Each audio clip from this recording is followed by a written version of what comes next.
ಗಾಣಿಗರತ್ನ ವಿಶೇಷ ಕಾರ್ಯಕ್ರಮಕ್ಕೆ ಸ್ವಾಗತ. ನಾನು ಶಾಮಿಲಿ ಸನಿಲ್. ಗಾಣಿಗರು ಅಂದ್ರೆ ಗಾಣದ ಸುತ್ತ ಪ್ರೇಮ ಹರಡುವವರು, ಗಾಣ ದೇವತೆಗೆ ನಿತ್ಯ ನಮಿಸುವವರು. ಊರಿಗೊಬ್ಬ ಗಾಣಿಗ ಶ್ರೇಷ್ಠ, ಗಾಣಿಗರಿಲ್ಲದ ಊರಿಲ್ಲ. ಇಂತಹ ಹಲವಾರು ಗೀತೆ ವಚನಗಳನ್ನ ನೀವು ಕೇಳಿರ್ತೀರಿ. ಯಾಕಪ್ಪ ಇಷ್ಟೊಂದು ಮಾತಾಡ್ತಾ ಇದ್ದೀನಿ ಅಂತ ಯೋಚನೆ ಮಾಡ್ತಾ ಇದ್ದೀರಾ? ಇವತ್ತು ನಮ್ಮ ಜೊತೆ ರೆಬಲ್ ಅಂತಾನೆ ಅನಿಸಿಕೊಂಡಿರುವಂತಹ ಹಿಂದುಳಿದ ವರ್ಗದವರಿಗೋಸ್ಕರ ಅನೇಕ ವರ್ಷಗಳಿಂದ ಹೋರಾಡ್ತಾ ಬಂದಿರುವಂತಹ ಗಾಣಿಗರ ಬಂಧು, ಹಿರಿಯ ರಾಜಕಾರಣಿ, ಬಿಜೆಪಿ ಯೋಜನಾ ಆಯೋಗದ ಉಪಾಧ್ಯಕ್ಷರು ಆದಂತಹ ಬಿಜೆ ಪುಟ್ಟಸ್ವಾಮಿಯವರು ನಮ್ಮ ಜೊತೆ ಇದ್ದಾರೆ. ಇವರ ಜೀವನಾಧಾರಿತ ಸಾಕ್ಷ್ಯವನ್ನು ನಿಮ್ಮ ಮುಂದೆ ಇಡುವಂತಹ ಒಂದು ಚಿಕ್ಕ ಪ್ರಯತ್ನವನ್ನ ನಾವು ಮಾಡ್ತಾ ಇದ್ದೀವಿ. ಸೊ ಬನ್ನಿ ಅವರನ್ನ ಕಾರ್ಯಕ್ರಮಕ್ಕೆ ಸ್ವಾಗತಿಸೋಣ. ಸರ್, ಕಾರ್ಯಕ್ರಮಕ್ಕೆ ಆತ್ಮೀಯವಾದಂತಹ ಸ್ವಾಗತ. ನಮಸ್ಕಾರ. ನಮಸ್ತೆ ಸರ್. ನಿಮ್ಮ ಹುಟ್ಟೂರು ಯಾವುದು ಅಂತ ಕೇಳೋದಕ್ಕೆ ಇಷ್ಟಪಡ್ತೀನಿ ಸರ್. ನನ್ನ ಹುಟ್ಟೂರು ಮಂಡ್ಯ ಜಿಲ್ಲೆ ಮದ್ದೂರು ತಾಲೂಕು ಬೆಕ್ಕಳಲೆ ಗ್ರಾಮ. ನಮ್ಮ ತಂದೆ ಹೆಸರು ದಿವಂಗತ ಜವರಸಿದ್ರು, ತಾಯಿ ತಿಮ್ಮಮ್ಮನವರು. ನಾವು ಕಸುಬಿನಲ್ಲಿ ನೀವು ಹೇಳಿದಾಗೆ ದಿನನಿತ್ಯ ಗಾಣವನ್ನು ಆಡ್ತಾ ಇದ್ದಂಥವ್ರು. ಗಾಣ ಆಡ್ತಕ್ಕಂಥದ್ದು ಅಂದರೆ ಎಣ್ಣೆ ಕಾಳುಗಳನ್ನು ಗಾಣದಲ್ಲಿ ಹಾಕಿ ಅರೆದು ಅದರಲ್ಲಿ ಎಣ್ಣೆಯನ್ನು ತೆಗೆದು ಆ ಎಣ್ಣೆಯನ್ನು ನಾವು ಮಾರ್ತಾ ಇದ್ದಕ್ಕಂಥದ್ದು ಕಸುಬು ಗಾಣಗಳು. ಈ ಹಿಂದಿನ ಕಾಲದಲ್ಲಿ, ಪೂರ್ವ ಕಾಲದಲ್ಲಿ ವಿದ್ಯುತ್ ಶಕ್ತಿ ಇರಲಿಲ್ಲ. ವಿದ್ಯುತ್ ಶಕ್ತಿ ಇಲ್ಲದಂಥ ಕಾಲದಲ್ಲಿ ಪ್ರತಿ ಮನೆಯಲ್ಲಿಯೂ ಸಹ ಬೆಳಕನ್ನು ಬೆಳಗ್ತಾ ಇದ್ದಂಥವರು ಗಾಣಿಗರು. ಗಾಣಿಗರು ಇಲ್ಲದೇನೆ ಯಾವ ಮನೆಯಲ್ಲಿಯೂ ಸಹ ಬೆಳಕು ಕಾಣ್ತಾ ಇರಲಿಲ್ಲ.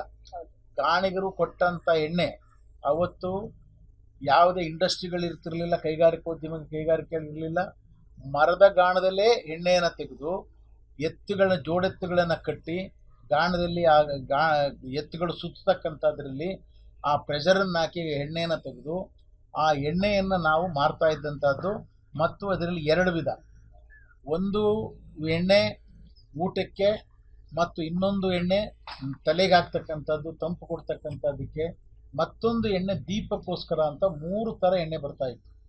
ಅದರಲ್ಲಿ ಹುಚ್ಚೆಳ್ಳು ಅಂತ ಹೇಳ್ಬಿಟ್ಟು ಬರ್ತಾಯಿತ್ತು. ಆ ಹುಚ್ಚೆಳ್ಳಿನ ಗಾಣವನ್ನು ಬರ್ತಕ್ಕಂಥ ಎಣ್ಣೆ ಊಟಕ್ಕೆ ಬಹಳ ಶ್ರೇಷ್ಠವಾದಂಥದ್ದು. ಮತ್ತು ಬಾಣಂತಿಯರಿಗೆ ಮುಖ್ಯವಾಗಿ ಇವತ್ತು ಏನು ಬಾಣಂತಿಯರ ಆರೋಗ್ಯಕ್ಕೆ ಏನೇನೋ ಔಷಧಿಗಳು ಕೊಡ್ತಾರಲ್ಲ, ಹೆಣ್ಣು ಮಕ್ಕಳಿಗೆ ಡೆಲಿವರಿ ಆದಾಗ ಆ ಹುಚ್ಚೆಳ್ಳೆಣ್ಣಿನಲ್ಲಿ ಅನ್ನವನ್ನು ಕಲಸಿ ಕೊಡ್ತಾ ಇದ್ದು ನಾವು ನೋಡಿದ್ದೇವೆ. ಆದರೆ 1 ತಿಂಗಳಲ್ಲಿ ಅವರು ಎಲ್ಲ ಇದ್ದಂಥ ಸೊರಕು ಎಂತಿತ್ತು, ಶರೀರ ಸ್ವಲ್ಪ ಹರಕಾಗ್ತದಲ್ಲ ಡೆಲಿವರಿ ಆದಮೇಲೆ, ಅದೆಲ್ಲ ಗಟ್ಟಿಯಾಗಿ ಒಳ್ಳೆ ಆರೋಗ್ಯವಂತ ಮಹಿಳೆಯರಾಗ್ಬಿಡ್ತಾ ಇತ್ತು. ಮತ್ತು ಇವತ್ತು ಹೀಟ್ ಆದರೆ ಹೆಚ್ಚಿನ ಈ ಹೀಟ್ ಆದಾಗ ಇವತ್ತು ಏನೇನೋ ಇದನ್ನು ಮೆಥಡ್ಗಳನ್ನು ಉಪಯೋಗಿಸ್ತಾ ಇದ್ದಾರೆ. ಆದರೆ ಹರಳೆಣ್ಣೆಯನ್ನು ಒಲೆ ಮೇಲಿಟ್ಟು ಅದನ್ನು ಎಳ್ಳುಗಳನ್ನು ಎಳ್ಳೆಣ್ಣೆಯನ್ನು ಹರಳೆಣ್ಣೆ ಅಂತ ತೆಗಿತಾ ಇದ್ರು. ಆ ಹರಳೆಣ್ಣೆಯನ್ನು ತಲೆಗೆ ಹಾಕಿದ್ರೆ ಬಹುಶಃ ತಣ್ಣಗೆ ಆಗ್ತಾಯಿತ್ತು. ಇವತ್ತು ಎಲ್ಲರ ನತ್ತಿಯನ್ನು ತಂಪು ಮಾಡಿದಂಥವರು ಗಾಣಿಗರು, ಎಲ್ಲರ ಮನೆಯ ಬೆಳಕನ್ನು ಬೆಳಗದವರು ಗಾಣಿಗರು. ಆದರೆ ಈ ದಿವಸ ಅವರೆಲ್ಲರೂ ಸಹ ನಿರುದ್ಯೋಗಿಗಳಾಗಿದ್ದಾರೆ. ಕಾರಣ ಏನು ಅಂತ ಹೇಳಿದ್ರೆ, ಈ ಯಾಂತ್ರಿಕ ಯುಗ ಬಂದ ಮೇಲೆ ಈ ಗಾಣದ ಎಣ್ಣೆ ಭಾಳ ಕಾಸ್ಟ್ಲಿ ಅದು. ಆದರೆ ಕ್ವಾಲಿಟಿ ಇದೆ, ಆ ಗುಣಮಟ್ಟ ಇದೆ. ಆ ಗುಣಮಟ್ಟ ಇದ್ದರೆ ಇವತ್ತು ಅದನ್ನು ಲೇಬರ್ ಜಾಸ್ತಿ ಖರ್ಚಾಗ್ತದೆ. ಆದ್ದರಿಂದ ಈ ಎಣ್ಣೆಯನ್ನು ತೆಗೆದುಕೊಳ್ತಕ್ಕಂಥವ್ರು ಕಡಿಮೆ ಆದರೂ, ಯಾರು ಹೆಚ್ಚಿನ ಇದನ್ನು ಈ ಕೈಗಾರಿಕೆ ಇದರಲ್ಲಿ ಯಾಂತ್ರಿಕದಲ್ಲಿ ಎಣ್ಣೆಗಳನ್ನು ತೆಗಿತಾ ಇದ್ದಾರೆ ಮತ್ತು ಅವರು ಬೆರಕೆಯನ್ನು ಮಾಡ್ತಾ ಇದ್ದಾರೆ. ಅದರಿಂದ ಅವರು ಚೀಪಾಗಿ ಕಡಿಮೆ ಬೆಲೆಗೆ ಅವ್ರ ಎಣ್ಣೆಗಳನ್ನು ಮಾರ್ತಾ ಇರೋದ್ರಿಂದ ನಮ್ಮ ಹಳ್ಳಿಗಾಡಿನ ಜನಗಳು ಇವತ್ತು ಸಂಪೂರ್ಣವಾಗಿ ಅವರ ಕಸುಬನ್ನು ಕಳ್ಕೊಂಡಿದ್ದಾರೆ ಗಾಣಿಗರು. ಈ ಒಂದು ಗಾಣಿಗರಲ್ಲಿ ಇಂತಹ ಒಂದು ಸಂಸಾರದಲ್ಲಿ ನಾನು ಆ ಬೆಕ್ಕಳಲೆ ಗ್ರಾಮದಲ್ಲಿ ಹುಟ್ಟಿದಂಥ ಬಿಜೆ ಪುಟ್ಟಸ್ವಾಮಿ. ನಿಮ್ಮ ಬಾಲ್ಯದ ಜೀವನ ಹೇಗಿತ್ತು ಸರ್ ಅಲ್ಲಿ ಮಂಡ್ಯದಲ್ಲಿ? ನನ್ನ ಬಾಲ್ಯದ ಜೀವನ ಜ್ಞಾಪಿಸ್ಕೊಂಡ್ರೆ, ನಮ್ಮ ತಂದೆ ತಾಯಿಗಳು ಬಹಳ ನಿಷ್ಠಾವಂತರು ಮತ್ತು ಒಂದು ಛಲವಂತರು. ಯಾರ ಹತ್ರನೂ ಸಾಲ ಮಾಡ್ತಾ ಇರಲಿಲ್ಲ. ಹಗಲು ರಾತ್ರಿ ದುಡಿದು ನನ್ನ ಮಗನ್ನ ಓದಿಸ್ಬೇಕು, ನಾನು ಮಕ್ಕಳನ್ನೆಲ್ಲ ಓದಿಸ್ಬೇಕು ಅಂತಕ್ಕಂಥ ಛಲ ಇದ್ದದ್ದು ನಮ್ಮ ತಂದೆಗೆ. ತುಂಬ ಛಲ ಓದಿಸ್ಬೇಕು ಅಂತೇಳಿ. ಮತ್ತು ಯಾರ ಜೊತೆಯಲ್ಲೂ ಸಹ ಕೆಟ್ಟ ಸಹವಾಸಗಳಿಗೆ ಸೇರ್ತಾ ಇದ್ದಂಥವರಲ್ಲ. ನಮಗೆಲ್ಲ ಒಳ್ಳೆಯ ವಿದ್ಯೆ ಬುದ್ಧಿಯನ್ನು ಕೊಡ್ತಕ್ಕಂಥವ್ರು ನಮ್ಮ ತಂದೆ. ನಾನು ಬೆಳಿಗ್ಗೆ ಎದ್ದರೆ ನಮ್ಮಲ್ಲಿ ಬೆಳಿಗ್ಗೆ ಎದ್ದ ತಕ್ಷಣವೇ ಗಾಣ ಆಡಿಸೋಕ್ಕೆ ಗಾಣ ಕಟ್ತಾಯಿದ್ರು ಎತ್ತುಗಳು. ಆಗ ಬೆಳಿಗ್ಗೆ ಎದ್ದ ತಕ್ಷಣ ನಾನು ನಮ್ಮ ತಂದೆ ಜೊತೆಯಲ್ಲಿ ಅವರು ಎರಳನ್ನು ತಳ್ತಾ ಇದ್ದರೆ ನಾವು ಆಗ ಒಂದು ಹಲಗೆ ಇರ್ತದೆ, ಹಲಗೆ ಮೇಲೆ ಕೂತು ಎತ್ತುಗಳನ್ನು ಬೆದರಿಸ್ತಕ್ಕಂಥದ್ದು ನಾನು ಮಾಡ್ತಾಯಿದ್ದೆ. ಮತ್ತು ನಮ್ಮ ತಾಯಿ ಎಣ್ಣೆ ಮಾರಕ್ಕೆ ಹೋಗ್ತಾಯಿದ್ರು. ಎಣ್ಣೆ ಮಾರಕ್ಕೆ ಹೋದಾಗ ಅವರು ಈ ಎಡದೆ ಅಂತ ಕೂಲಿ ಅಂತ ಕೊಡೋರು. ಅಂದರೆ ಎಣ್ಣೆ ಕಾಳನ್ನ ಅವ್ರು ಕೊಡೋರು ರೈತರು, ಕಾಳನ್ನ ಎಣ್ಣೆ ಮಾಡಿಕೊಟ್ರೆ ಇಷ್ಟು ಅಂತ ಭತ್ತ ಅಥವಾ ರಾಗಿ ಕೊಡ್ತಾಯಿದ್ರು. ಅದನ್ನು ಕೊಟ್ಟು ತೆಗೆದುಕೊಳ್ತಕ್ಕಂಥದ್ದು. ಆಗ ನಮ್ಮ ತಾಯಿ ಜೊತೆಲಿ ಹೋಗಿ ಯಾರಿಗೆ ಎಣ್ಣೆಯನ್ನು ಕೊಟ್ಟಾದ್ಮೇಲೆ ಅವ್ರಿಗೊಂದಿಷ್ಟು ದಿನಸಿ ಕೊಡ್ತಾಯಿದ್ರು. ಆ ದಿನಸಿಯನ್ನು ನಾನು ಹೊತ್ಕೊಂಡು ಬಂದು ಮನೆಯಲ್ಲಿ ಹಾಕಿ 10 ಗಂಟೆಗೆ ಸ್ಕೂಲ್ಗೆ ಹೋಗ್ತಾಯಿದ್ದೆ ಪ್ರತಿನಿತ್ಯ. ಆದರೆ ನಾನು ಓದುವಾಗ್ಲೂ ಸಹ ಸ್ವಲ್ಪ ಯಾವುದೇ ಒಂದು ಸಣ್ಣ ವಿಚಾರಗಳಿಗೆ ತಲೆ ಹಾಕ್ತಾ ಇರಲಿಲ್ಲ. ಮೊದಲಿಂದಲೂ ಸಹ ನಾನು ಓದ್ತಕ್ಕಂಥದ್ರಲ್ಲಿ ಮುಂದೆನೇ ಇದ್ದೆ. ಮತ್ತು ಆಮೇಲೆ ಹೈಸ್ಕೂಲು ನ್ಯಾಷನಲ್ ಹೈಸ್ಕೂಲ್ನಲ್ಲಿ ನಾನು ಸೇರಿದ್ದೆ.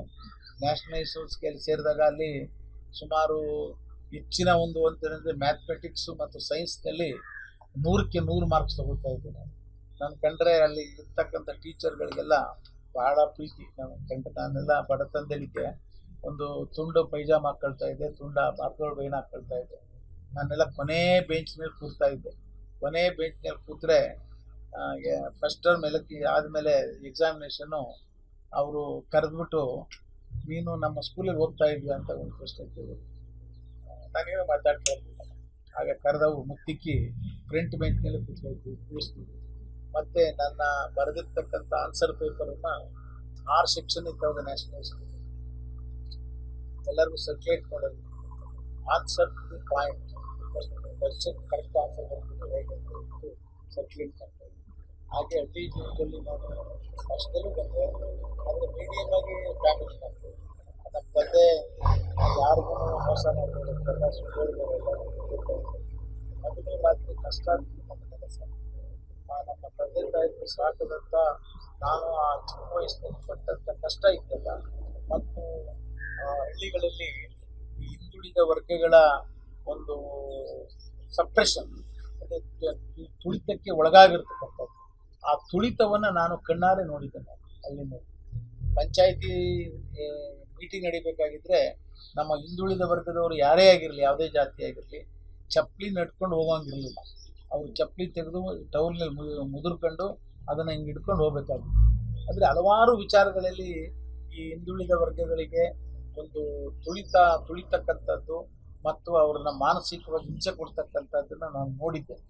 ಆ ನೋಡಿದಂಥ ಒಂದು ಕಿಚ್ಚಿಗೋಸ್ಕರ ನಾನು ಈ ಜನಾಂಗಕ್ಕೆ ಏನಾದರೂ ಒಂದು ಮಾಡಬೇಕು ಅಂತ ಅವತ್ತೇ ನನ್ನ ಮನಸ್ಸಿನಲ್ಲಿ ಇತ್ತು. ಹಾಗಾದ್ರೆ ನೀವೀಗ ಹಿಂದುಳಿದ ವರ್ಗದವರ ನಾಯಕ ಅಂತ ಗುರುತಿಸ್ಕೊಂಡಿದ್ದಕ್ಕೆ ಮೇನ್ ರೀಸನ್ ಇದೇನಾ ಸರ್? ನಾನು ಸ್ವಲ್ಪ ದಿವಸ ಸರ್ವಿಸ್ನಲ್ಲಿ ಇದ್ದೆ, ಇಂಜಿನಿಯರ್ ಆಗಿದ್ದೆ. ನಾನು ಕೆಲಸಕ್ಕೆ ಸೇರೋದಿಲ್ಲ ಅಂತ ಹೇಳಿದೆ ನಾನು ಇಂಜಿನಿಯರಿಂಗ್ ಓದಿದ ಮೇಲೆ.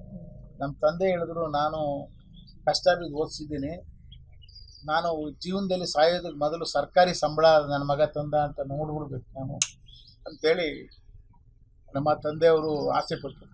ಅದಕ್ಕೋಸ್ಕರ ನಾನು ಮ್ಯಾಂಗ್ಳೂರ್ ಹಾರ್ಬರ್ನಲ್ಲಿ ಕೆಲಸಕ್ಕೆ ಸೇರಿದೆ. ಅವರು ತೀರೋದಾಗ ನಾನು ಅವರ ಅಂತ್ಯ ಸಂಸ್ಕಾರಕ್ಕೂ ಸಹ ಇದಕ್ಕಾಗಲಿಲ್ಲ, ಭಾಳ ಕಷ್ಟ ಬಿದ್ದು. ಅದಾದಮೇಲೆ ನನಗೆ ಮನಸ್ಸಿನಲ್ಲಿತ್ತು, ಮೊದಲನೇದಾಗಿ ನಮ್ಮ ಜನಾಂಗವನ್ನು ಒಗ್ಗೂಡಿಸ್ಬೇಕು.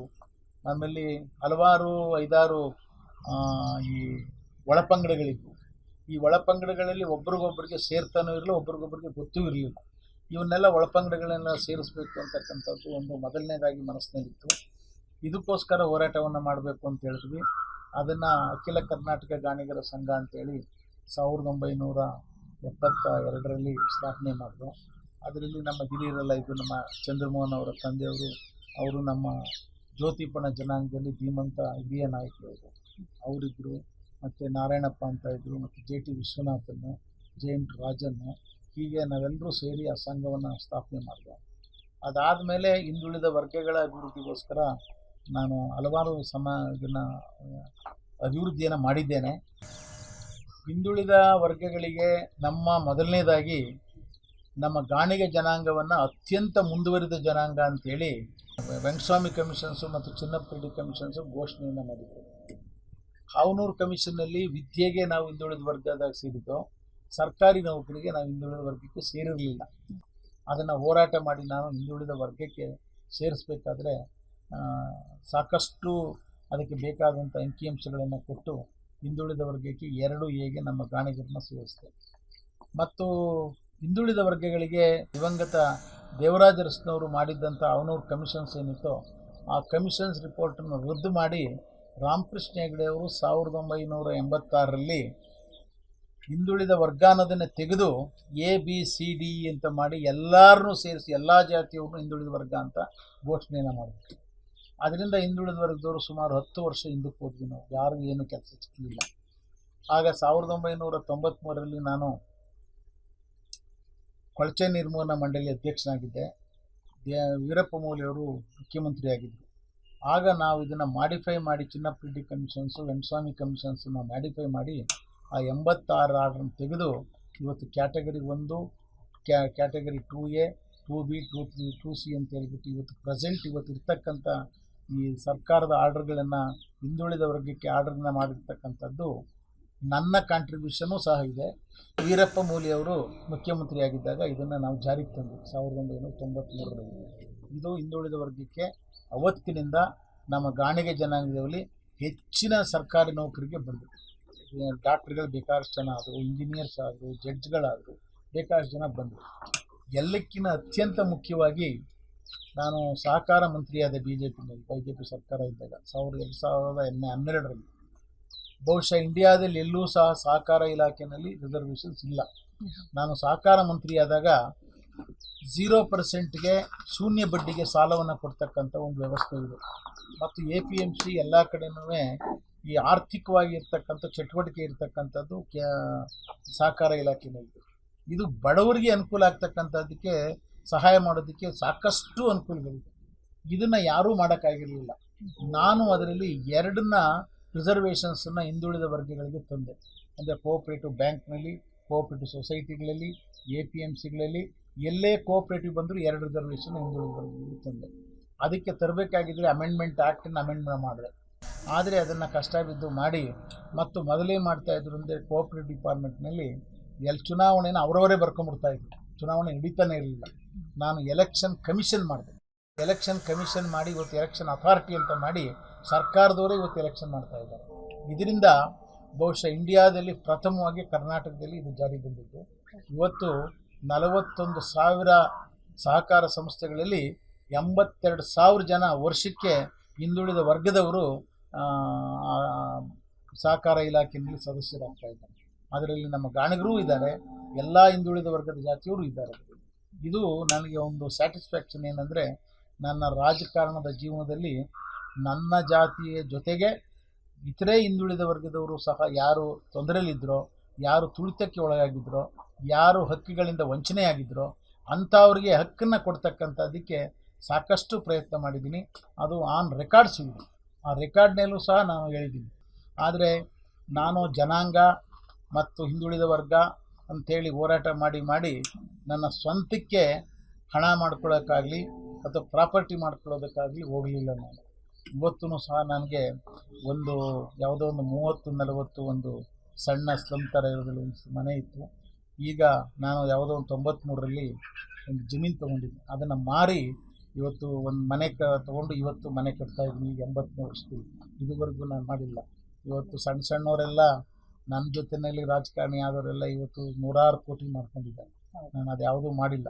ಅದನ್ನೇನಾದ್ರು ಮಾಡಿದರೆ ಬಹುಶಃ ನನ್ನ ಜೀವನ ಎಲ್ಲ ಹೋರಾಟದಲ್ಲೇ ಬಂದಿದ್ದೀನಿ. ಆ ಹೋರಾಟದಲ್ಲಿ ನಾನು ಸಿಗಾಕೊಂಡ್ಬಿಡ್ತಾಯಿದ್ದೆ. ಇದುವರೆಗೂ ದೇವ್ರ ದಯೆಯಿಂದ ಯಾರೂ ಸಹ ನನ್ನ ಶರೀರದ ಮೇಲೆ ಒಂದು ಕಪ್ಪು ಚುಕ್ಕಿಯನ್ನು ತೋರಿಸ್ತಕ್ಕಂಥದ್ದಕ್ಕೆ ಅವಕಾಶ ಮಾಡಿಕೊಡದೆ ಜೀವನ ಮಾಡಿ.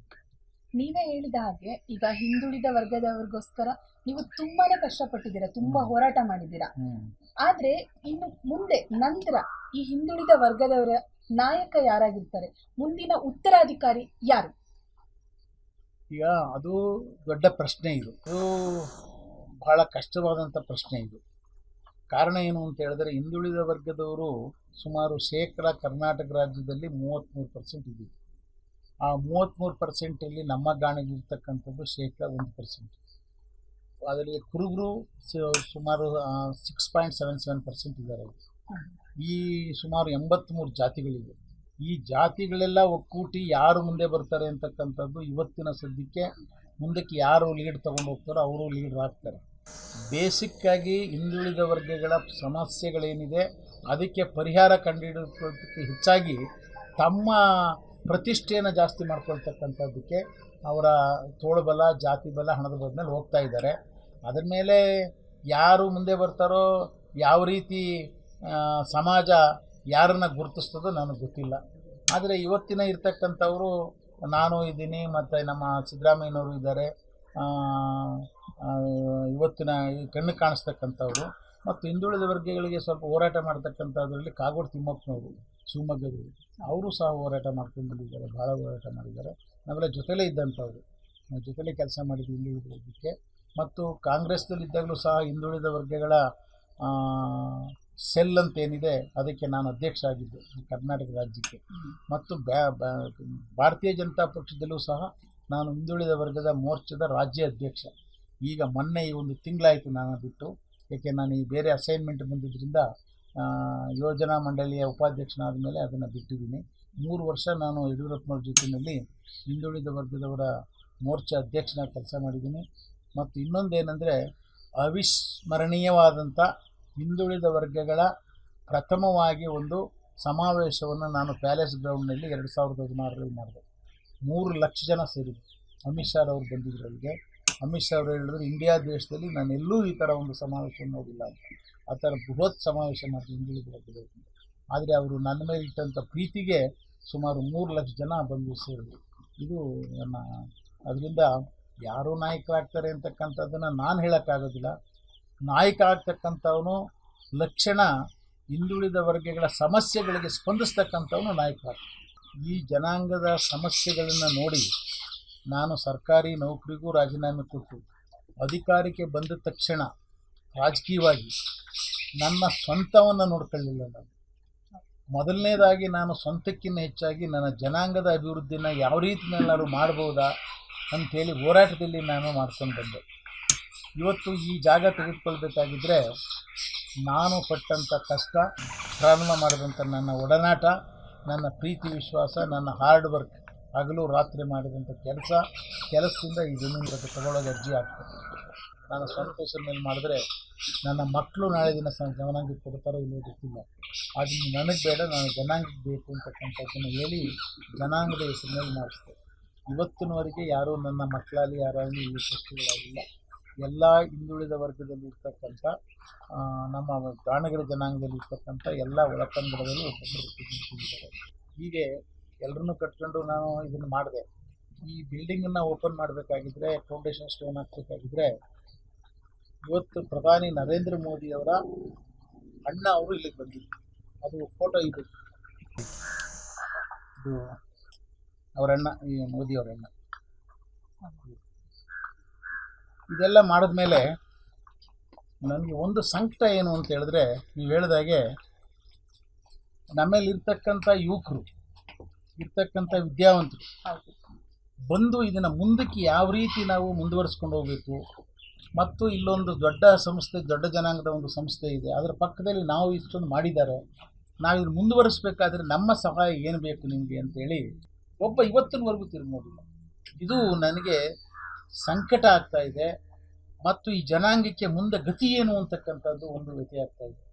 ಮತ್ತು ಇನ್ನೊಂದು ಅತ್ಯಂತ ದುಃಖಕರವಾದಂಥ ವಿಚಾರ ಅಂತ ಹೇಳಿದ್ರೆ, ಇವತ್ತಿನ ರಾಜಕಾರಣಿಗಳು ರೆಪ್ರೆಸೆಂಟೇಟಿವ್ ಇದ್ದರೆ ಜನಾಂಗಕ್ಕೆ ಏನಾದರೂ ಒಂದಿಷ್ಟು ಅಲ್ಪ ಸ್ವಲ್ಪ ಸಹಾಯ ಆಗ್ಬೋದು. ಇದನ್ನು ನಾವು ಮಾಡಿದ್ವಿ. ಆದರೆ ನನಗೊಂದು ಮನಸ್ಸು ಬಂತು, ನಾನು ಗತಿಸಿದ ಮೇಲೆ ಈ ಜನಾಂಗಕ್ಕೆ ಯಾರಾದರೂ ಒಂದು ದಾರಿದೀಪ ಬೇಕಲ್ಲ, ಅದಕ್ಕೆ ಒಬ್ಬರ ಗುರುಪೀಠವನ್ನು ಮಾಡಬೇಕು, ಗುರುಗಳನ್ನು ತರಬೇಕು ಅಂತೇಳಿ ಒಂದು ಗುರುಪೀಠವನ್ನು ಮಾಡಬೇಕು ಅಂತೇಳಿ ಒಬ್ಬರಿಗೆ ದೀಕ್ಷೆಯನ್ನು ಕೊಡಿಸ್ದೆ. ಅವರಿಗೆ ಇದರಲ್ಲಿ ಚಿತ್ರದುರ್ಗ ಮಠದಲ್ಲಿ ನಾನು ಟ್ರೈನಿಂಗ್ ಬಿಟ್ಟಿದ್ದೆ. ಈ ಬಿಲ್ಡಿಂಗ್ ಇದೆಯಲ್ಲ, ಈ ಬಿಲ್ಡಿಂಗು ಗುರುಪೀಠ. ಅದು ಗುರುಪೀಠಕ್ಕೋಸ್ಕರ, ಗುರುಗಳಿಗೋಸ್ಕರನೇ ಕಟ್ಟಿದ್ದಂಥದ್ದು ಮಠ. ಅದು ಆ ಮಠ ಅವ್ರು ಇಲ್ಲದೆ ಇರೋದನ್ನೇ ಮಾಡ್ತಾಯಿದ್ವಿ. ಆ ಗುರುಗಳನ್ನು ನಾವು ದೀಕ್ಷೆ ಕೊಡಿಸಿ ಇಲ್ಲೆಲ್ಲ ಬಂದಾಗ ಜನಾಂಗಕ್ಕೆ ಒಬ್ಬ ಗುರುಗಳು ದಾರಿದೀಪವಾಗಿ ಇರಬೇಕು ಅಂತೇಳಿ ಆಸೆಪಟ್ಟು ಇತರೆ ಜಾತಿಗಳಲ್ಲಿ ಹೇಗೆ ಗುರುಗಳಿದ್ದಾರೋ ಅದೇ ರೀತಿ ನಮ್ಮ ಜನಾಂಗಕ್ಕೂ ಒಬ್ಬ ಗುರುಗಳು ಬೇಕು ಅಂತೇಳಿ ಒಬ್ಬರು B.Ed ಮಾಡಿರ್ತಕ್ಕಂಥವ್ರಿಗೆ ಚಿತ್ರದುರ್ಗ ಮೃಗರಾಜೇಂದ್ರ ಮಠದಲ್ಲಿ ದೀಕ್ಷೆಯನ್ನು ಕೊಡಿಸಿ ಅವ್ರನ್ನ ಗುರುಪೀಠದಲ್ಲಿ ಟ್ರೈನಿಂಗ್ಗೋಸ್ಕರ ಬಿಟ್ಟೆ. ನಮ್ಮ ಜನಾಂಗದವರೇನೆ, ನಮ್ಮ ಗಾಣಿಗೆ ಜನಾಂಗದವರೇನೆ ಅವರ ತಂದೆ ತಾಯಿಗಳಿಗೆ ಸ್ವಲ್ಪ ದುಡ್ಡು ಕೊಟ್ಟು ಆ ಗುರುಗಳ ಮನಸ್ಸನ್ನು ಕೆಡಿಸಿ ಅವ್ರನ್ನ ಗುರುಪೀಠದಿಂದ ವಾಪಸ್ ಹೊರಟು. ಅಂದ್ರೆ ನಿಮ್ಮ ಜನಾಂಗದವರಿಗೆನೆ ತಾವು ಮುಂದೆ ಬರಬೇಕು ಅನ್ನೋದು ಇಷ್ಟ ನನ್ನ ಮುಂದೆ ಬರ್ತಾರೆ. ಇದು ನನ್ನ ಮುಂದೆ ಅಲ್ವೇ ಅಲ್ಲ, ಈಗ ಈ ಗುರುಪೀಠ ಇರೋದು ನನ್ನ ಮುಂದೆ ಏನು ಬರಬೇಕಾಗಿದೆ? ನನ್ನ ಕೆಲಸ ಆಯಿತು. ನಾನು ಏನು ಸಮಾಜದಲ್ಲಿ ಅಚೀವ್ ಮಾಡಬೇಕಾಗಿದ್ದು ಅಚೀವ್ ಮಾಡಿದೆ. ಆದರೆ ನಾನು ಗುರುಪೀಠ ಮಾಡೋದು ಜನಾಂಗದ ಭವಿಷ್ಯಕ್ಕೆ. ಆದರೆ ಅವರು ನನ್ನ ಇದು ಹೆಸರು ಬರ್ತದೆ ಇವ್ರಿಗೆ, ಮತ್ತು ಗುರುಪೀಠ ಆಗಬಾರ್ದು ಅಂತ ಕೆಲವರು ಇದ್ದಾರೆ. ಆಮೇಲೆ ಇನ್ನೊಬ್ಬ ಸ್ವಾಮಿ ಕರ್ಕೊಂಡು ಬಂದರು, ಇವರೆಲ್ಲ ನಮ್ಮ ರಂಗರಾಜ್ ಇವರೆಲ್ಲ ಸೇರಿ. ಆ ಸ್ವಾಮೀಜಿನ ದೀಕ್ಷೆಗೆ ಬೆಳೆದ ನಮ್ಮ ಸಿದ್ಧಗಂಗಾ ಮಠ ಸ್ವಾಮಿಗಳು ತೀರೋದಂಥವರು ಶಿವಕುಮಾರ ಸ್ವಾಮಿಗಳು ನನ್ನ ಕಂಡ್ರೆ ಅಪಾರವಾದಂಥ ಪ್ರೀತಿ. ಕಾರಣ ಏನು ಅಂದರೆ, ಯಡಿಯೂರಪ್ಪನವ್ರಿಗೆ ನಾನು ಅತ್ಯಂತ ಆತ್ಮೀಯನಾಗಿ ಅವ್ರ ಮೇಲೆ ಬಂದಂಥ ಕಷ್ಟದಲ್ಲಿ ನಾನು ಭಾಗಿಯಾಗಿದ್ದಕ್ಕೆ ನನ್ನನ್ನು ಫೋಟೋ ಇದೆ ಅಲ್ಲಿ ಮನೆಯಲ್ಲಿ ಪಕ್ಕದಲ್ಲಿ ಕೂರಿಸ್ಕೊಂಡು ಒಂದು ಮಾತು ಹೇಳಿದ್ರು, ಪುಟ್ಟಸ್ವಾಮಿ ನೀನು ಭಾಳ ಗಟ್ಟಿಗನಪ್ಪ, ತುಂಬ ಚೆನ್ನಾಗಿ ಮಾತಾಡ್ತೀಯ, ನಾನು TV ನೋಡ್ತಾ ಇದ್ದೀನಿ, ನೀನು ಭಾಳ ಚೆನ್ನಾಗಿ ಮಾತಾಡ್ತೀಯ ಅಂತ ಪ್ರೀತಿ ಮಾಡೋರು ನನಗೆ. ಹೋದ್ರೆ ಯಾವತ್ತೂ ಇವರೆಲ್ಲ ಇದ್ದಾರೆ, ಫಸ್ಟ್ ಪ್ರಿಫರೆನ್ಸ್ ನನಗೆ ಕೊಡೋರು. ಹೋದರೆ ಅವ್ರ ಹತ್ರ ನಾನು ಇವನ್ನ ದೀಕ್ಷೆ ಕರ್ಕೊಂಡೋದೆ. ಅದಕ್ಕೋಸ್ಕರ ದೀಕ್ಷೆ ಕೊಟ್ಟು ನಮ್ಮವನಿಗೆ ಬೆಳಿಗ್ಗೆ 5 ಗಂಟೆಗೆ ಶಿವಪೂಜೆ ಕೂರಿಸ್ಕೊಳ್ತಾ ಇದ್ವಿ. ಅವನನ್ನು ಚಾಡಿ ಹೇಳಿ ಅವನನ್ನು ಕಳಿಸ್ಬಿಟ್ಟು ನಮ್ಮ ಜನಾಂಗದವರೇನೆ. ಇದು ನನಗೆ ಅತ್ಯಂತ ದುಃಖಕರವಾದಂಥ ವಿಚಾರ. ನನ್ನ ಜನಾಂಗಕ್ಕೆ ಒಂದು ದಾರಿದೀಪ ಬೇಕು ಅಂತ ಸ್ವಾಮಿಗಳನ್ನು ಪ್ರಯತ್ನಪಟ್ಟೆ, ಅದಕ್ಕೂ ಕಲ್ಲು ಹಾಕಿದ್ರು. ಮತ್ತು ಯಾವ ವಿದ್ಯಾವಂತರುಗಳನ್ನು ಸಹ ನಾವು ಈ ಸಂಸ್ಥೆಯನ್ನು ಉದ್ಧಾರ ಮಾಡಬೇಕು ಅಂತ ಮುಂದೆ ಬಂದಿಲ್ಲ. ಅದೇ ಬೇರೆ ಜಾತಿಗಳಲ್ಲಿ ರಿಟೈರ್ಡ್ ಅಧಿಕಾರಿಗಳು ಇರ್ತಕ್ಕಂಥ ಯುವಕರು ಅವರೆಲ್ಲ ಮುಂದೆ ಬಂದು ನಾವು ನಿಮಗೆ ಸಪೋರ್ಟ್ ಮಾಡ್ತೀವಿ, ನಿಮ್ಮ ಮುಂದೆ ಇರ್ತೀವಿ, ಇದನ್ನು ನಾವು ನಡೆಸ್ತೀವಿ ಅಂತಕ್ಕಂಥದ್ದನ್ನು ಮಾಡ್ತಾರೆ. ಆದರೆ ಇದುವರೆಗೂ ಯಾರೂ ಬರಲಿಲ್ಲ. ಈ ಸ್ಕೂಲು ನಮ್ಮಲ್ಲಿ B.Ed ಮಾಡಿರೋ ಬೇಕಾದಷ್ಟು ಜನ ಇದ್ದಾರೆ. ಅವರೇ ಒಂದು ಸಂಘ ಮಾಡಿಕೊಂಡು ನಾವು ಈ ಸ್ಕೂಲು ನಡೆಸ್ತಾ ಇದ್ದೀವಿ, ಜನಾಂಗಕ್ಕೆ ಫ್ರೀ ಎಜುಕೇಷನ್ ಕೊಡ್ತೀವಿ, ಬೇರೆಯವ್ರನ್ನ ಕಲೆಕ್ಟ್ ಮಾಡ್ಕೊಳ್ತೀವಿ, ನಾವು ನಡೆಸ್ಕೊಡ್ತೀವಿ ಅಂತ ಅಂದರೆ ಬಿಟ್ಕೊಡ್ತಾ ಇದ್ವಿ. ಈಗಲೂ ಬಂದರೂ ಅವ್ರಿಗೆ ರಿಕ್ವೆಸ್ಟ್ ಮಾಡ್ಕೊಂಡು ಬಿಟ್ಕೊಡ್ತೀವಿ. ಬರಲಿ ನಮ್ಮವ್ರು ಯಾರಾದರೂ ಈ ಯುವಕರೆಲ್ಲ ಬರಲಿ ಮುಂದಕ್ಕೆ, ಒಬ್ಬರು ಬರೋದಿಲ್ಲ. ನೀವು ಹೇಳಿದಾಗೆ ನನಗೆ ಇಷ್ಟೆಲ್ಲ ಮಾಡಿ ಜನಾಂಗದಲ್ಲಿ ಇದನ್ನು ಶಾಶ್ವತವಾಗಿ ಒಂದು ಭದ್ರ ಬುನಾದಿ ಮೇಲೆ ಮಾಡೋದಕ್ಕೆ ನನ್ನ ಕಣ್ಣೆದುರಿಗೆ ಸ್ವಲ್ಪ ಕಷ್ಟ ಆಗ್ತಾ ಇದೆಯಲ್ಲ ಅಂತಕ್ಕಂಥದ್ದು ಒಂದು.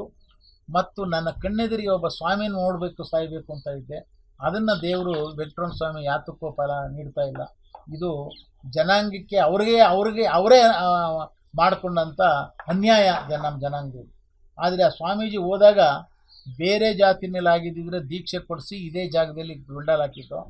ಯಡಿಯೂರಪ್ಪನವರು ಆ ಸ್ವಾಮಿ ಕಾಲಕ್ಕೆ ಸಣ್ಣ ಮಾಡಿದ್ರು, ಜಗದೀಶ್ ಶೆಟ್ಟರು ಕಾಲಕ್ಕೆ ಸಣ್ಣ ಮಾಡಿದ್ರು. ಸ್ವಾಮಿ ಯಾರೇ ಸ್ವಾಮಿ ಆದರೂ ಸಣ್ಣ ಮಾಡಲೇಬೇಕಲ್ಲ ಅಂಥ ಗೌರವ ನಮ್ಮ ಜನಾಂಗಕ್ಕೆ ತಂದು ಕೊಟ್ಟಿದ್ದು.